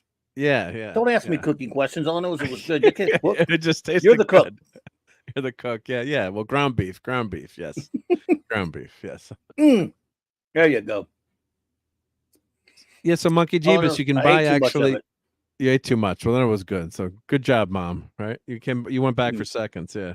Like I always said, No. my friend, his parents were off the boat from Italy, and did one of thirds the friends tonight. was did thirds. Good. Was really skinny and didn't eat a lot. So like, I like all your friends, but the skinny one who didn't eat enough, I'm not sure about him. You know. Oh my goodness, they're always trying to feed you. I'm an honorary Yeah. Italian. I always tell you that because my step family was like very traditional South Philly Italian. And my Aunt Marie, my step great aunt, I guess she was, but she always had food on the stove. She was always cooking, Yeah, no matter always what. gonna be cooking. Yeah. I loved it. Go over there and get fed. So Monkey Jeebus, you can get special yeast now that takes 30 minutes to make pizza. If it's sold in the our grocery store has it now, and I use 00 bread flour, which seems to work better for pizza and for the crust. And you can put the Fleischmann's 30-minute yeast in. Now, of course, I think it's probably better if you use the regular yeast, and if you can let it go overnight. But I did this with the 30-minute yeast. So it was kind of a last minute thing. It's like, am I going to order takeout tonight or gonna make pizza? I'm like, damn it, I got all the ingredients. I'm making 30-minute pizza. yeast. So that's like, what do they use when they make it gluten free? Obviously, I don't know Does how they anyone make know? it. I was wondering if that was like some sort of thing that. Yeah, I'm another not sure product. how they make that, but it never It's not tastes good. good. No, I know. Yeah, Trust me, I know. yeah. Way better than trying to get the like gluten free crust. Yeah. So God bless. It's tough when you can't have that. But I'm trying to find a picture of the Fleischmann's yeast. I think is it Fleischmann's or I think that's it. But if you check your I can picture it actually. I can picture the Yeah. Fleischmann's logo because like where I grew Yeah, up, I'm looking at it. there was a lot of kosher, places. And You trying would to have, find the oh, here we go. Perfect. I found it. Yep. So here's I don't know if this is new or not new. I just saw it in the grocery store. I'm like, and I bought some of the regular yeast, but here we go. So it's rapid rise, and they have pizza, Fleischmann's pizza crust yeast. So it worked pretty good and it's it's about 30 minutes to make your pizza crust here. They say so in the instructions. Yeah, homemade pizza in 30 minutes. So highly recommend it. Of course, if you can make it ahead of time, and but I thought it tasted pretty darn good. So yeah, the only other way you used to be able to do that, if besides a frozen pizza, was like the boboli or whatever they call it. Yep. To Yeah, make you a can buy the pizza that boboli. fast. Yeah, you buy those bobolis and have them. That's a great way to do it too. Yeah, just have it in the fridge and then just put your toppings on. But yeah, it worked pretty darn good. So yeah, if you keep that if you have a craving for pizza, I should show Nick how to love do this. pizza. If I showed Nick how to do this, he would he could make pizza at any time. So yeah, so that's the yeast I was using. And this one was the chorizo, chicken, and some basil in there. Yeah, that one It came almost out looks good like too. a face. Yeah. Or like a creepy, like, I don't know. Yeah. You should start making your pizzas into art. That'd be fun. Yep. They make a Batman pizza. Yep. Have you ever seen like a lot of like the bento boxes with like the different sushi that's made into like different characters and stuff like that? I haven't seen the different characters, but I love bento It's boxes. so cool. There's, Lemon like, pie. Sushi art. Hey, lemon pie. Good to see you. I got to catch up on the chat here. Yep. I'll play this JT's again. funny. Oh, Bubba Doom is back too. Yep. We're talking food. Oh, your granddaughter Grits. I have a funny story to tell about Grits with my daughter. So we were going to look at colleges down south, and she's a vegetarian, so a lot of times she couldn't find something that she liked, and we went there and she had something. What did she have with? Of course, they give you grits with everything there, right? Which is not I like grits too, and she loved them. She's like, Mom, Dad. She's like, I love those. What do they call them? Grits. She's like, do you think another restaurant down here will have them? Like, don't worry, Nicole. We'll You'll have be them all everywhere. set. Yeah, I love shrimp and grits. Those are. I've Those are never always had good. that. Oh, it's You good. know, Yeah. I think I need to have more grits because I've never had ones like, I mean, I've had it where it's like okay to eat, but it's never tasted delicious. I need it with the right thing. It just tastes like nothing to me, kind of. Yeah, you need a lot of butter and salt. Yeah, you got to put. It's got to be. It's one of those things that kind of sucks up the flavor. So shrimp and grits are fantastic, or anything with grits, I think is good because it kind of pulls in the flavor of it. Yep. So yeah, and so feed Nick Corrs a pizza. He'll eat all day. Teach Nick Corrs how to cook a pizza, and the results will be huge. Yeah. Yeah, Nick should be here for this segment. So this is one we think we did. We put barbecue sauce on some of the chicken too, and mixed it with barbecue sauce to make it. I used to love that kind of pizza. Barbecue chicken one, yeah. So and Lenrod says, I don't think I've ever had grits. Yep. Or seen them, he said. Gabagool. Over here. Hey, yo. So, yeah. We call it porridge over here, says Matthew Pounder. And hell again to Matthew Pounder. Yep. Yeah, it does or reminds me of like cream of wheat or something. Like, well, there's a slight similarity, I would say, but yeah, right. A little bit. Just watch right? My Cousin Vinny. They talk about it. Oh, that's right. Yeah, that's a classic. Yeah, that's right. Yeah, classic. Talk about grits there. Oh yeah, and how quickly you make your grits. Yeah, no, what's the line? No self-respecting Southerner would make grits, instant grits, or yeah. That line made me cringe. Yeah. I buy instant grits. Okay. Oh, you buy instant grits?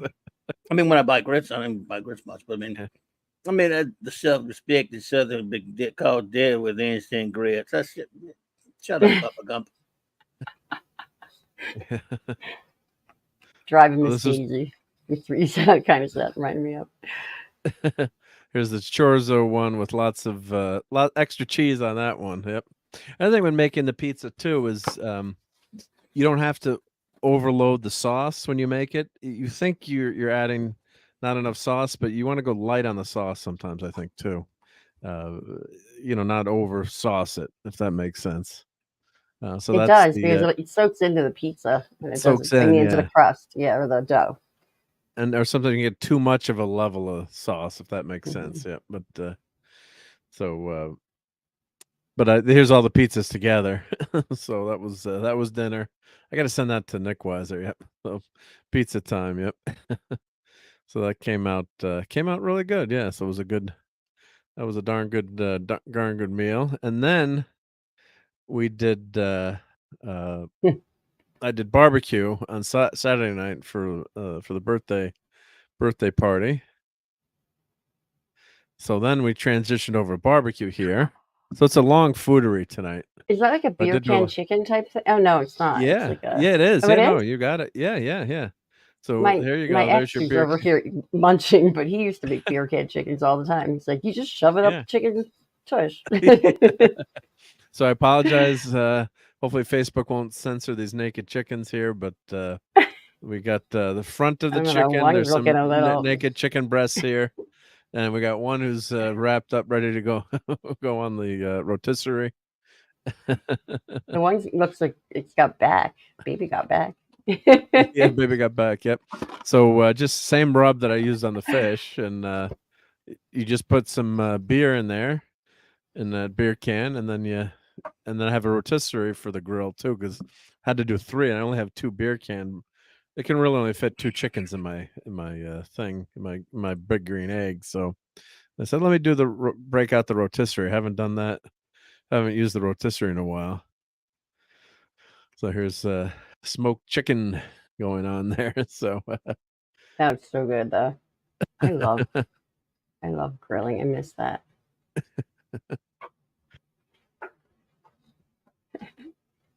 So here's the and you get that nice smoke flavor. Yeah.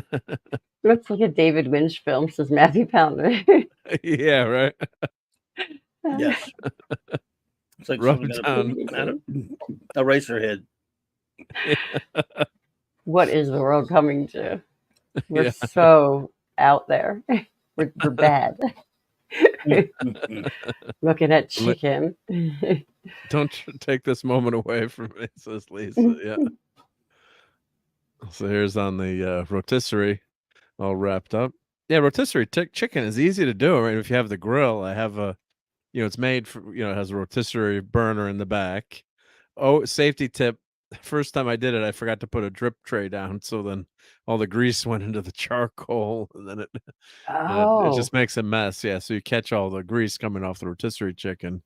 But yeah, it comes out, it's very easy to do. I mean, it's not that much work.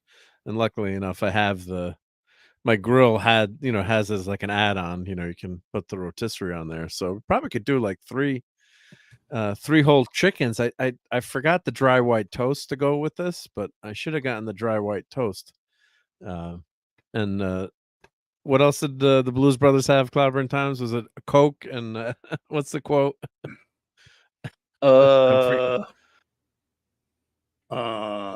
Blues Brothers, was it 3 whole chicken? And then he's like, damn, I don't know. Damn.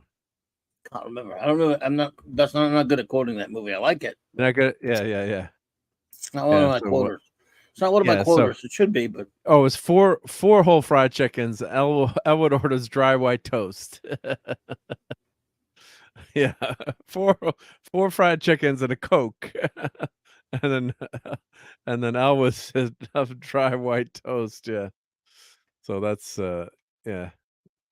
I got to clip that one, but yeah. So yeah, you got any white bread? Oh, some toasted white bread, please. I'm reading it back. I just got a loaf of French bread. I got that. Yeah. Toasted white bread is yummy. No more. Plain white toast. That's part of the brat diet, actually. If anyone knows the brat diet. The brat diet, it was originally it's known for children if they have upset tummies, but it's good for adults too. It's stands for BRAT, bananas, rice, applesauce, and toast. And those are the 4 things that will help an upset tummy. Nice. Yeah. White toast. Yeah. Oh yeah, I always have white toast. Yeah.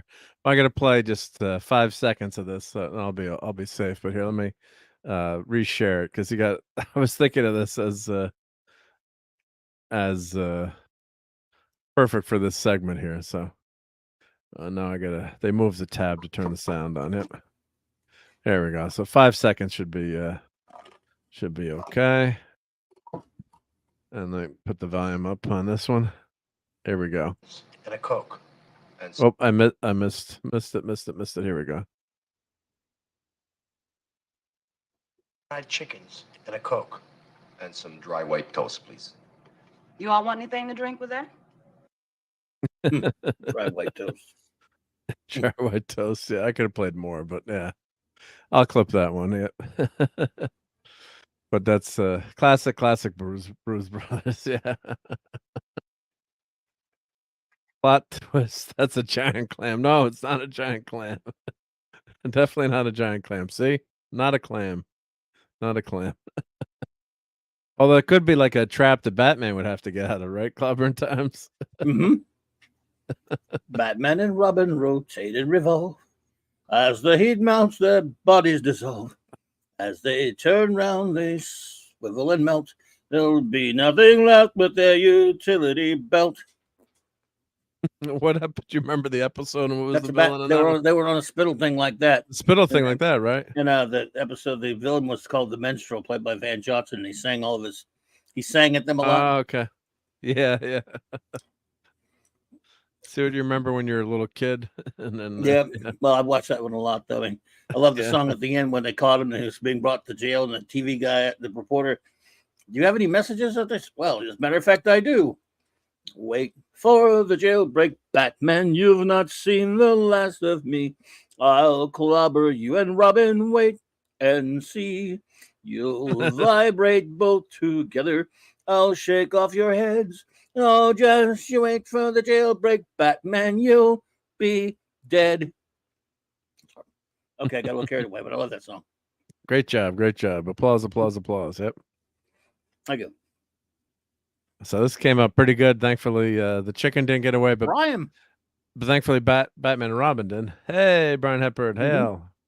Now, warning: if you are hungry, please be careful.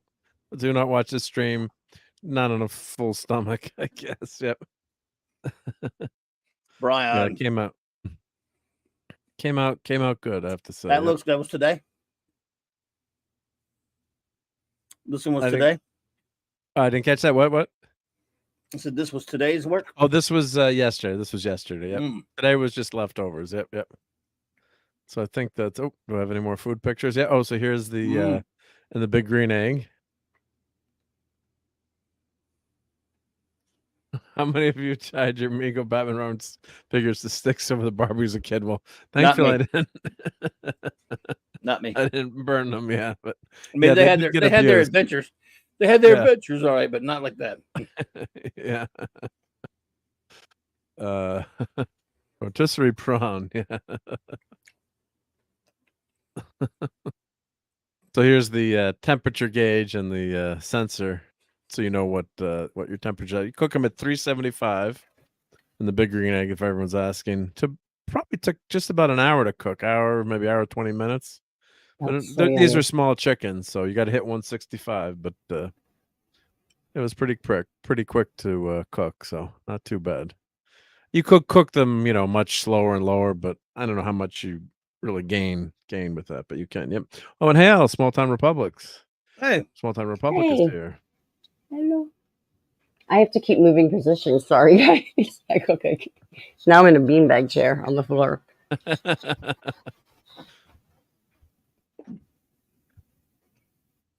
There we go. I'll have to post this one on YouTube. I posted what did I post tonight? I posted the rotisserie chicken. I got a lot of views on the rotisserie chicken one. Got like 2,000 views so far tonight. Yep. On could not be reached for comments. It was a cold barbecue. Parents would have let me light it. Well, that's good. So Batman and Robin lived. Yep. Yeah. Did you say you got 2,000 views on your chicken already? Yeah, I think I That's think amazing. I did, yeah. I think, yeah. That's so cool. People like the chicken. Yeah, let me check here. Let's see if I go to That's very cool. Let's see. Videos. Let's see. When I refresh this, yeah, because I used to do all the toy shorts, but then I get in trouble for doing toy You might shorts. get in trouble for the chicken. You never know. Yeah, They'll yeah. find a way. Oh, I got 2,100 views. Oh, cool. Yeah, That's incredible. and 3 subs. Yeah. So I mean, I just showed you guys the video, but if you want to watch, it's got some cool music to it. So here's the how do I view on YouTube? Yep. Here's the short.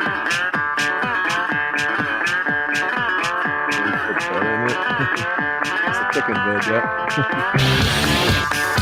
So that one seemed to be what? Oh, that was it playing in the because I was sharing. You could hear the music, or yeah. What was that? Oh, because it was playing on the short. I'm not gonna get zapped now. Ooh, hold on. Because I shared the audio before. Yep. Well, it was in the other tab, and I think it would share it. But oh well. It was just me hearing it. No. Oh, maybe it was just you hearing it. I don't know. Apparently not. Oh yeah. No. Yeah. We heard the music, no video. Yeah, because go figure. Yeah, I was trying to share it without playing it, and then I guess I said I can't play it because it's got the music. But oh well, I'll have to scrub that music out. But that's okay. So here's it plated. Yeah, with the Alabama white sauce, and some of the chicken there. Yeah. So, JT Girl said, yeah, the nice thing about cooking like this with a beer can, it doesn't dry out. I mean, yeah, if you cook it too long, it's gonna dry out. But yeah, with the in the green egg, everything's sealed in there, and you keep spraying it a few times. You open the lid and spray it, and keep all the sauce in there, and it's keeps it going. Yeah. Oh, rotisserie chicken man. Brian, maybe we could I'll put oh my god, Clabbertas. What if I put Neelix on this? Ooh. What if I put Neelix's face on there spinning around? That would be cool, right? Yeah, maybe I'll put Neelix on there. It's the chicken man. Yeah. Poor Neelix. Yeah. Oh, zucchini salad. Oh yeah, let me go back. I did have a lot of veggies too. I didn't take pictures of cooking the veggies. It was I love raining too. zucchini. It was a real pain of rain. But yeah, it was zucchini, onions, mushrooms, and peppers on that plate there. And I cooked that on the grill with just some olive oil, salt and pepper, and have it like a basket. You can put all the veggies in and cook them on there. Oh, poor Neelix is Matthew Pounder, and your Muslim uncle says, "Hail, food guys." Yep. Great to Hey, see your Muslim uncle. Yep. your Muslim uncle. What's up, dude? Thank you for being here. Yeah. Food. It doesn't surprise me actually that you got that many views because people like to watch food. I mean, it's a thing. Yeah, no, it's definitely a thing. Yep, yep. So let me share. I'll just show the video. Yeah, because it's interesting just to see the. Let me get out of this full screen view here. And where's my video here? We'll have to play it without the without the sound, but I'm probably gonna get zapped for that. We'll have to take that out. Yeah. Yeah, because the funny thing is YouTube Shorts, they license the music, but you can't play the music on your YouTube channel. so go figure. But so that's happened before where I've like played. I'm like, well, it's okay to play because it's 15 seconds, but they zap you for the stuff, so they don't have the music license for regular YouTube. So here's the. Oh wait. So this is the video. Can you explain that again? So if you do YouTube Shorts, you can play licensed music up to 60 seconds. So YouTube has licensed certain songs, not everything, but pretty much anything you want to. Like if you want to find the Star Trek theme, Batman theme, a lot of popular music. So I think a lot of music, also current, music that's popular, the artist will license it, or YouTube is buying the license, so people use it on their shorts. So you can use it on your shorts if it's licensed. Like if 70s was doing a promo, it's okay. But I'm sure I'm gonna get a copyright. Well, it'll be copyright claim, so you can erase. And I'm not monetized for ads anyway, so it doesn't matter. But so if I play this, 15 seconds video, the song is licensed on the video, this in YouTube Shorts, but not if you're playing it on regular okay, YouTube. I get it now. That's YouTube. Yeah. Yeah, so that's what I was trying to explain. But yeah, so that got 2,000 views on YouTube today. So. That comment. I put my mouth. Yeah. I don't even know who Neelix is, so I have no clue what you're talking about. But well, here's we'll play some Neelix here. Let's see, where's Chicken Man hiding here? Let's see. Draw that man in a chicken suit. It's the Chicken Man!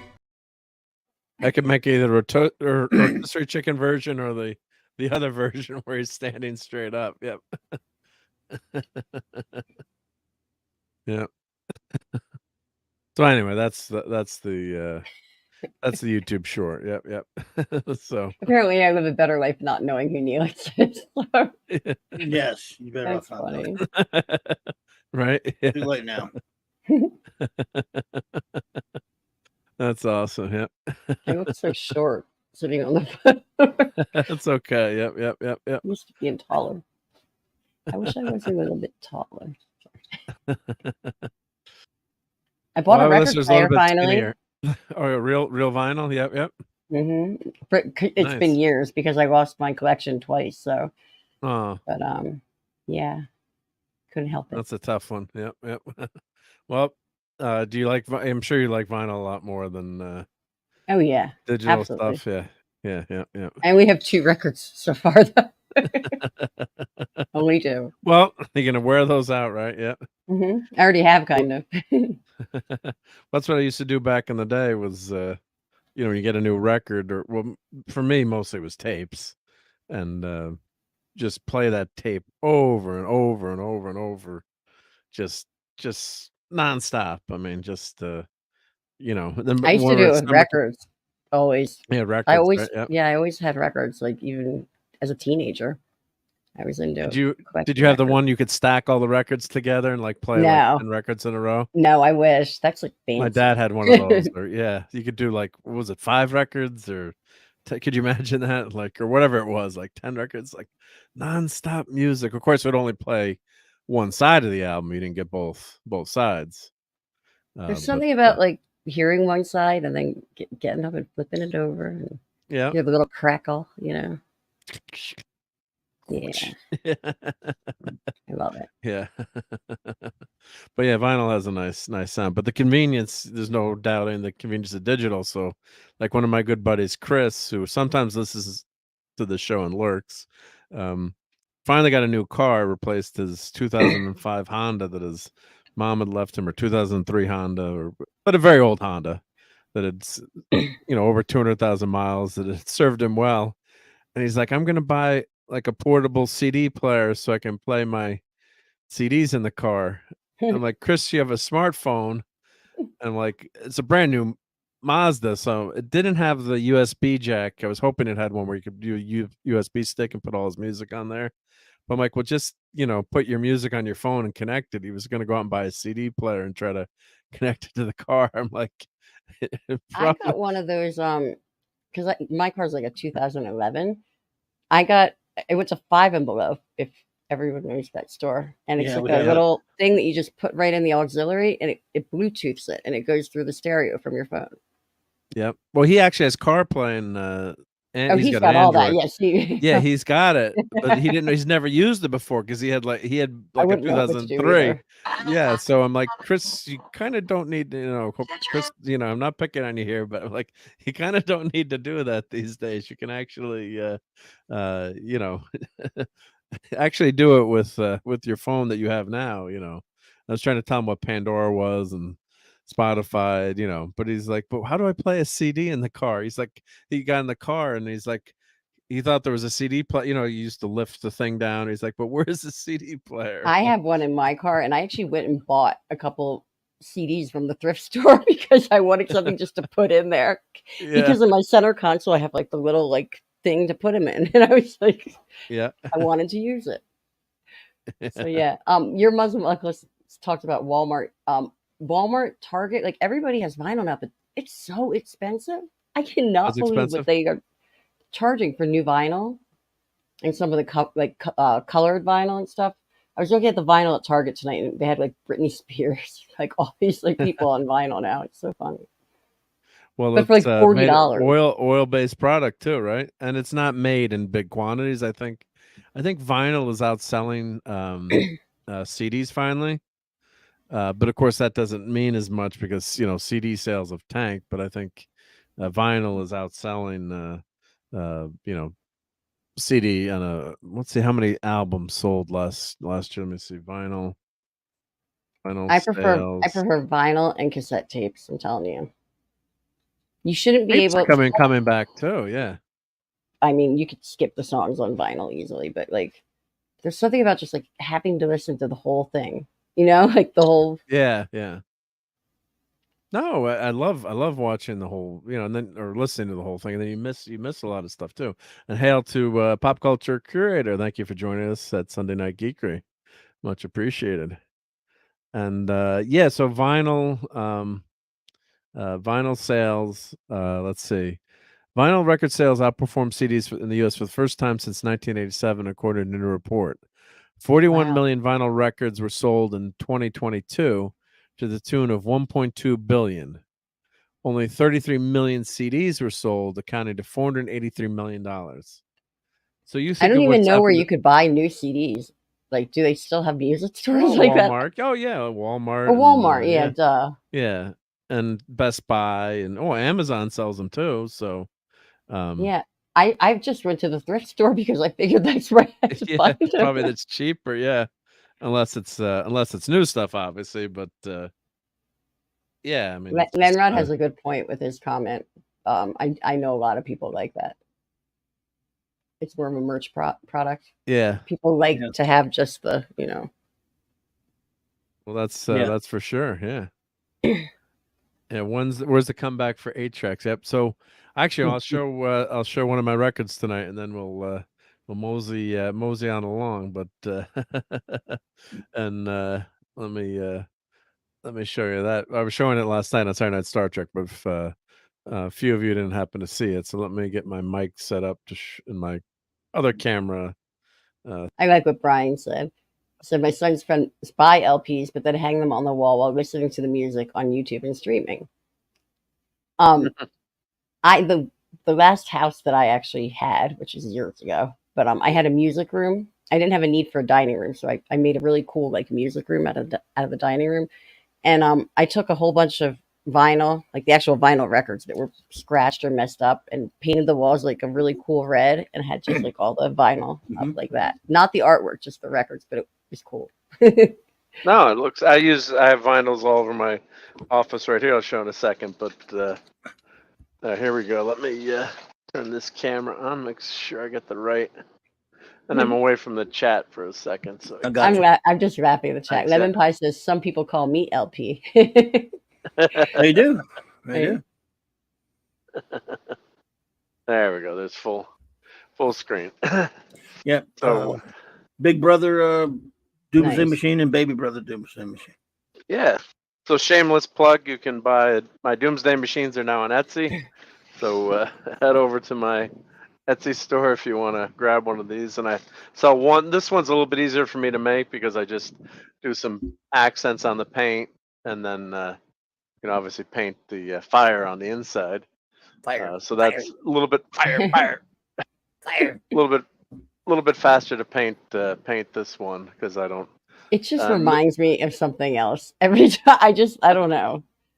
It's like a Cheech and Chong movie or something. Yeah, well, you can put ice cream in it and use it as an ice cream cone, as Pat S has suggested. Or it's like a hand roll, like a sushi hand roll almost too. Yeah, this one came out pretty good. I'm happy with this one. So this one was all hand painted. So it starts gray, but then you got to do layers, and each one of them ends up being different, obviously, because it's the color. But this was like kind of a blue, and the Doomsday Machine has like a blue tint to it in the show. I like that one. And this one has like a bluish purple tint. Yeah, this one came out good. So I was pretty happy with that one too. So it's not all hand painted, and you can't really see it doesn't translate, through the camera, but there's sparkles in it. So if you look at the light here, there's metallic sparkles in the paint. The paint or the filament has like a nice dimension to it. So if I crank this up, you probably can't. Hey, Mark getting you can never. You can't really see it, but in person you can see the cool filament there. And then this one came out pretty good too, I think. So, but each one, I experiment with different stuff. Sometimes I do like a little purple. I was using a purple spray paint too on some of these to get that tinge in there. So let me put that up there. Don't fall, Doomsday Machine. So here we go. We're talking records. So, yay! Courtney probably had this one playing all the time. This is Star Trek. No. I've heard some of the Star Trek. Oh my gosh, Pete from Dark Sayings used to play that stuff. He would pull it up on my old show too, and I'd be like, "Stop playing this stuff." Turn the light down a little bit. So the glare is always tough when you're showing these. But this is the Wrath of Khan, 24-page read-along book and record, and it's sealed. So on Saturday Night Star Trek, the vote was do not open, even though I kind of wanted to, because this is actually, I guess it's worth more in Fleabay if it's not open. So I'm going to try to find one that's opened. And but this guy's I all wouldn't sealed. open it if you want to make money off of it eventually. I don't really care about that, but I want my family to make money off of it someday. Yeah, well, yeah. Like I love that, that see, hear, read thing. Like, I love the old, like, they did that for a lot of records.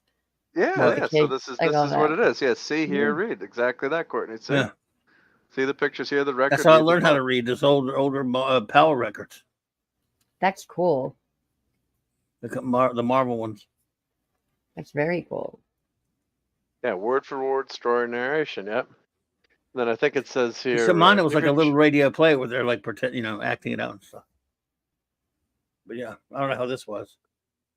Yeah, give your child a head start, and then it's on YouTube. Who told us yesterday it was on YouTube? I can't. Sean. Sean, right? Yep. Sean. You can find this on the actual audio on the YouTubes. Yeah. So very, very, very, very cool. Yep. And I think it has sound effects. It was the front that says, what does it say? Book and record. Somewhere it says long plane. Authentic sound effects. Yep. So this is I gotta listen to this tonight on YouTube, but I'm gonna find one that I can open up. It's not sealed, but I do have in my office. Speaking of the records, let's see if I angle this light the right way. If I go here, it's not gonna pan the best way, but you guys have shown these before. But there's Peter Pan, or is that Peter Pan, or it's Book and Record from Star Trek, and then also there's another action adventure. That's a Star Trek.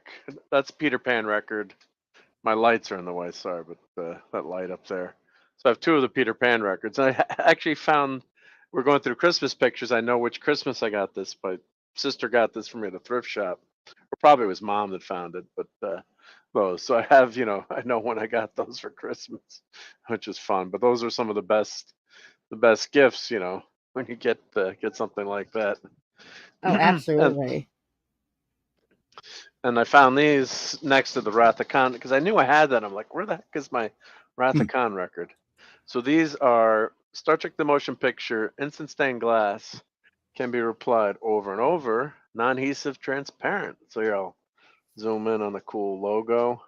Of course, that was all new font for Star Trek the Motion Picture. Oh, Monkey Jeebus, I'm sorry, I just want to piggyback on what you're doing. He has a good comment. He said they should let you 3D print records. Oh, that would be wild, right? Yep. Yeah. Yeah. Of course, it better be expensive. Those are cool. I'm very envious of your office. Or your man cave, whatever we call it. I don't know. Whatever you call it. So this is Mr. Spock, 1979. Designates a trademark of Paramount Pictures Corporation. I was 1 year old. That's cool. Yep. So all of them have the same background, but here's, of course, here's Mr. Spock. And these are stained sealed. Awesome. I'm joking, but yeah, put them in the dining room and see how long they last. No, they're collectibles. And of course, they've been in a bookshelf, so they've never seen sunlight. Not much sunlight, so they haven't faded, thankfully. So I kept them, and I love this. I love this one. This one is super good. Wow. Of course, the refit Enterprise is so cool. These would look cool on a window, I think. So, and I can't see the chat, guys, because I'm on the other side of the room. But could not be reached for further comment. Says groovy. Hey, could not be reached. Welcome. Could not be reached for further comment. Good friend of the shows. Yeah. And Joe Dog says, "What's up, Joe Dog? Hey, Joe Dog. Joe Dog in the house." We're showing some old Star Trek items from 1979 or 70. Yeah, the two records that I picked up so far are not in condition like that. I mean, the vinyl's in great condition, but the covers are just. What are your two records you have to listen to right now? I got one of the old soul compilations. It's like a K-Tel. It's called K-Tel. Did like a bunch of these sold out, like SOUL. Here, I'll grab it to show you after. Hold on. And there's Captain Kirk, but not a very good likeness of the captain. I have to say, like the Spock likeness is much better, wouldn't you say, Clobber and Times? Oh yeah. Yeah. Oh yeah. Better job of. I love those. Better job of Spock. Yeah. I may have seen this when it came out, but I don't remember. Of course. I'm glad I was able to. Such great shape, so it's really cool. Yeah, I forgot I had them. I was in the bookshelf. I'm like, "Where's that record?" And somehow I just was walking by. I'm like, "Oh, there's the record." I'm like, finally, I knew I had it. And There we go. Show that. There we go. Oh. And Courtney's going to show us her records. Oh yeah, and just then, they're just. Let me switch the screen here. They have it's all like $1.99 stuff at they have great thrift stores there, but so K-Tel did these like can you see that? Let me make you. They're like I'm sold back out. at the desk now. Yep. Oh, sold out. Okay. Yeah. So they're just they're fun. They're compilations. So like they're fun to listen to. And then the other one I got is Marvin Gaye. Yep. Yeah.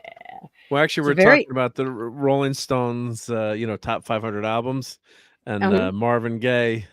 What's going on is number one. We're just kind of talking about how that had changed over the years, and there wasn't all of Beyonce's albums ranked better than any Led Zeppelin album. So we're just talking about how atrocious. Are they that going new by list like was. money made? Maybe. No, they just changed to. Reviewed the who the voters were, so they went away from pure rock and went R&B, hip hop, and more modern stuff. But I think they should have a separate list then. yeah. So we don't we want to show it. Maybe another night we'll show you. But the Beatles' best album was number 10, and when you saw what was relative to it, it was like you were like, no way. Oh, yeah, that probably would have upset me.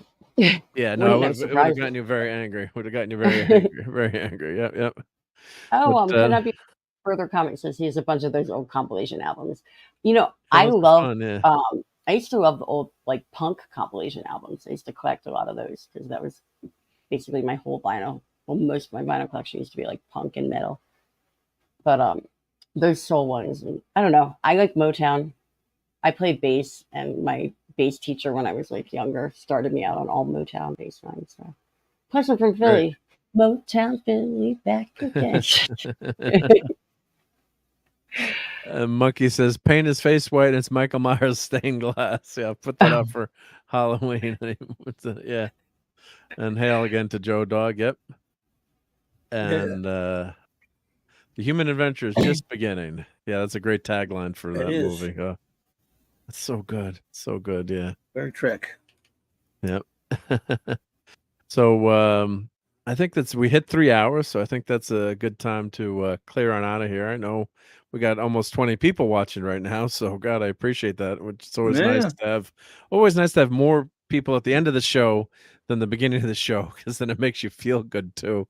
It's like, oh, we're down to 3 people. Maybe we should end it now. But always appreciating it, getting some super chats tonight and memberships. So really awesome night. Great to hang out with Maddie's daddy. Dad man couldn't be here. He had a long week, the dad man, unfortunately. But I'm sure he's wiped out. But he'll be back hopefully next Sunday. Saturday, I shall be at Comic-Con. So we'll get video. I'll be trying to do. We'll both be at cons. We're both going to be at cons the same day, except yours is going to be awesome. better. Well, I don't know about con? that. Like the big one, New York Comic-Con. That's the big one. Yep. Nice. Big one. Yep. Biggin. So I got to raid the cash box to see if I have any smack rolls left in my honey pot there to buy stuff that I don't need. I don't think I'll spend as much as I did at the last con, famous last words, but the Connecticut Mohegan Sun one was really good. I got a lot of great comics signed, but I got to figure out. The weather won't be as bad. Yeah. Probably. Thank you, Lemon. Yeah, rained. So hopefully that'll be. I'll figure out what I'm gonna spend and what I'm gonna buy. So, thank you so much, Bubba Doom. Yeah, thank you. And my show wouldn't be any good without these guys here, Cloudburn Times and Courtney and everyone else hanging out with me. So, and Maddie's daddy. So thank you so much. Yep. And so I'll be in New York City for Saturday for Comic-Cons. I don't know if anyone's in the area, but if you're at NYCC, I miss New York. come say hello. Yeah, sorry. Tell me what booth you meet. We'll meet at booth 616 for the Marvel Universe. But I think you'll be filming stuff for that for sure. Oh, I'll definitely be filming it. Yeah, I'll do another slideshow and do some. Oh, I can't wait. Raquel wants me to wear the GoPro and the hat. I'm like, no, Raquel, I'm not wearing my GoPro, but a GoPro on my head. But the videos I would totally do it. I'm not too like proud for that. I'd be the nerd. Yeah, I would totally like. You'd be the nerd. Okay, you I'd wear come a up flashlight on my head if I had to. wear it. Yeah. Yeah. The Get a wife pocket won't like it, protector. but raid the cash box. Yeah. And yeah, no, I'm looking, always have fun. And then sometimes you find some deals and it's just hanging out. It's like, I'm with my people. And I get a lot of great videos to be able to share, and then all the stuff and merch, and it's just a fun day. So hopefully I'll be back for Saturday Night Star Trek, but to hang out with you guys. But I should be back. I'll probably be back by then, but hopefully I'll be mobile still after you put in a lot of steps on those days. But looking forward to that. And the big companies are going to be back, so I think Marvel. I'm guessing Marvel, DC.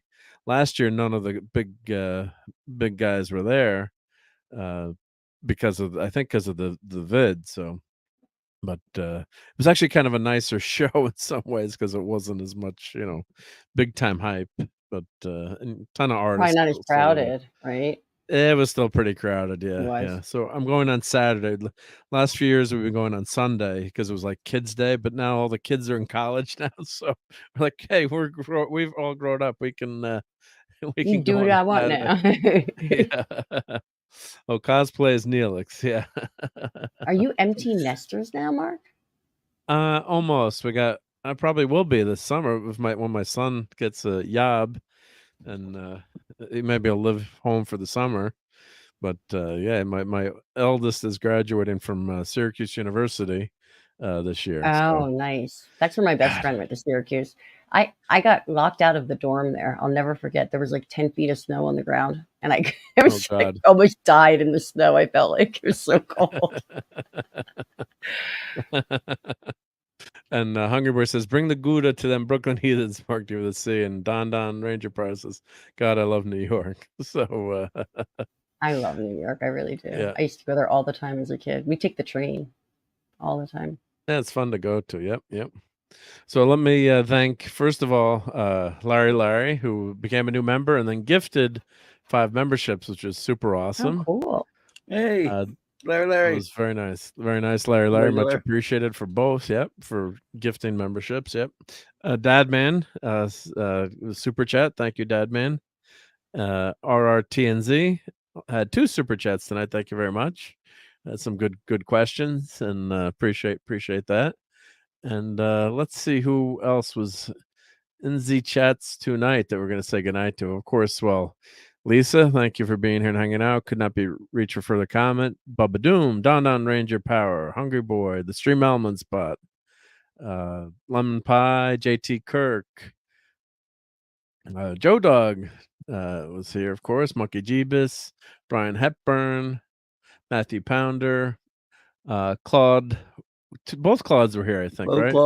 The Claudes. Yep, JT Kirk. I said Lenrod. Yep. Your Muslim uncle, Hale.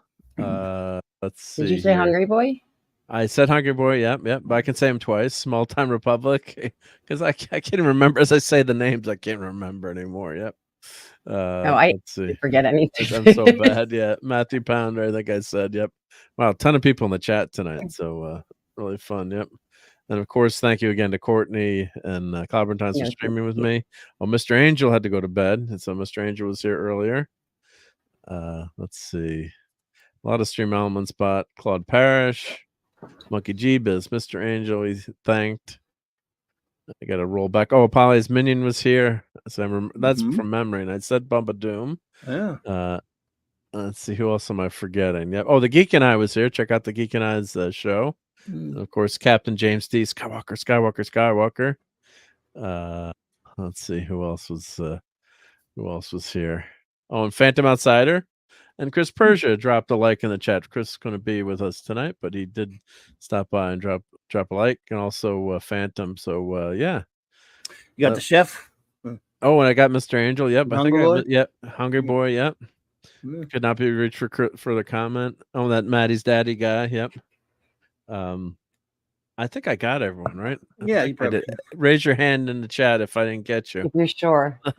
Yeah, make sure. Yeah, I Raise think I your got hand. everyone. Yep. If you're sure. I think I got everyone. And then anyone who's lurking out there, thank you again too for those lurkers. So I think some of those memberships went to lurkers. I'm trying to remember who got memberships. I wish it showed me, but I think some of the people, which is awesome too. Yeah, don't mind lurking or listening on rewind. So thank you for that. I always joke like sometimes I'm lurking. I don't want to get into the chat because then I'm gonna have to say hi. Not that I don't want to say hi to everyone, but I can't say I hi to everyone know. if I'm doing work or something. So I know. You have to just get the wave emoji down, and people will understand.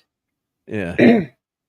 And Bubba Doom says, "All you wonderful, beautiful nerds, have a great week." Well, there's only one beautiful person here. I don't know if we call Courtney a nerd, but have a great week. Yep. I call myself a nerd. All right, I'm a there nerd we in my go. own ways. There we go. See you all in the morning. Night, Yep. everybody. Yep. Night, So good night. So well, just clobbering times. I know you've got Monday night, Mark C. Why don't we I just got a double go feature around the tomorrow. horn? Yeah, double feature. Yeah. So what you got going on? Then we'll roll. Well, at 6, got the usual second Monday of the month, the B month, Earth B. J-Man joins me for another Bob Haney classic review, and then later my regular show, 9 p.m. Central Standard Time. That's tomorrow, Monday, to start the week off. Then all the usual slate of shows, Wednesday, Thursday, and Friday, 9 p.m. Hopefully, our wonderful first officer will be back Thursday and Saturday for the Clubhouse, and then Saturday night Star Trek.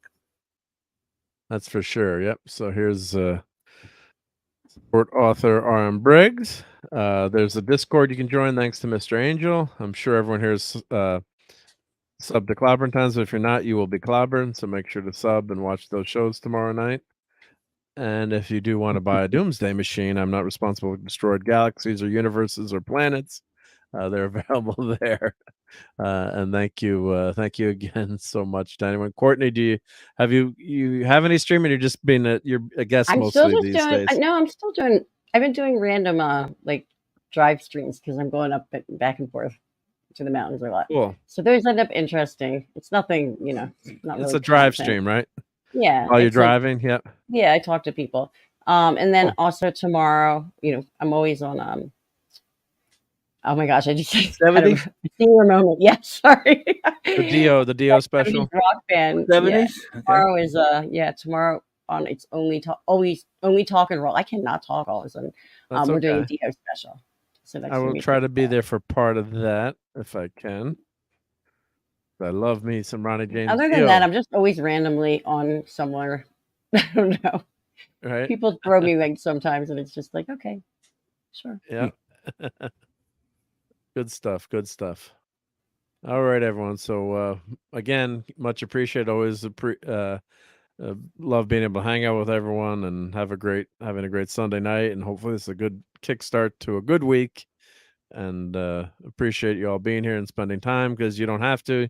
You could have been watching the Cowboys get destroyed by the 49ers. So thank you for being here. Sorry. Go Eagles. Eagles keep winning. Sorry, Don Ranger. They're undefeated. They're undefeated. Yep. They're kicking butt these days. Yep. So kicking butt and taking names. They are. That's for sure. Yep. Oh, let me take this banner off so we don't have Sunday Night Eatery playing the whole time as we go get out of here. I'm gonna put this our overlay up, and so go watch One Piece if you haven't seen One Piece. Watch One Piece. It's go Lions. That's right, JT. And even my Saints, Lions. Did great today. So yeah, Saints won too. Yeah. We gave Bill Belichick his worst defeat as a coach. Ouchies, that was bad. Yep. Shut him out. Yeah, it was a good stuff. They're a bad team now, but still. Yeah. But yeah. So all right, everyone. Catch you all during the week, and again, much appreciated everyone who gave super chats and. Someone mentioned that my link doesn't work. Oh, maybe I'll have to fix that. If you just put in it's Courtney 218, that's basically me across the board. Instagram, Twitter, Rumble. I don't have a channel though, but all those places. That's a good way to find me. Oh, and I forgot to thank my Patreons: Shooter, Brian Hepburn, RobAltis, and Larry. So Thank you very much, everyone. And I got to redo now that I've got my memberships back. I got to redo my members thank you. So I don't have that video yet, but I shall redo that video. So thank you very much again. Much I appreciated. always want to sing Larry, Larry, why you bugging? And I know that's not they don't say that, but right. it always gets in my head when you say Larry, Larry. So everyone have a great week, and thanks again. Take care, everyone. All right, everybody. Peace out. Storming the castle. It's 106 miles to Chicago. We got a full tank of gas, half a pack of cigarettes. It's dark, and we're wearing sunglasses. Hit it.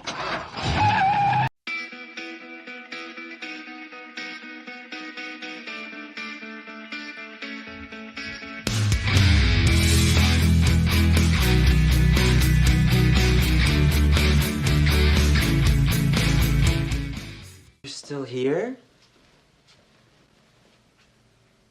It's over. Go home.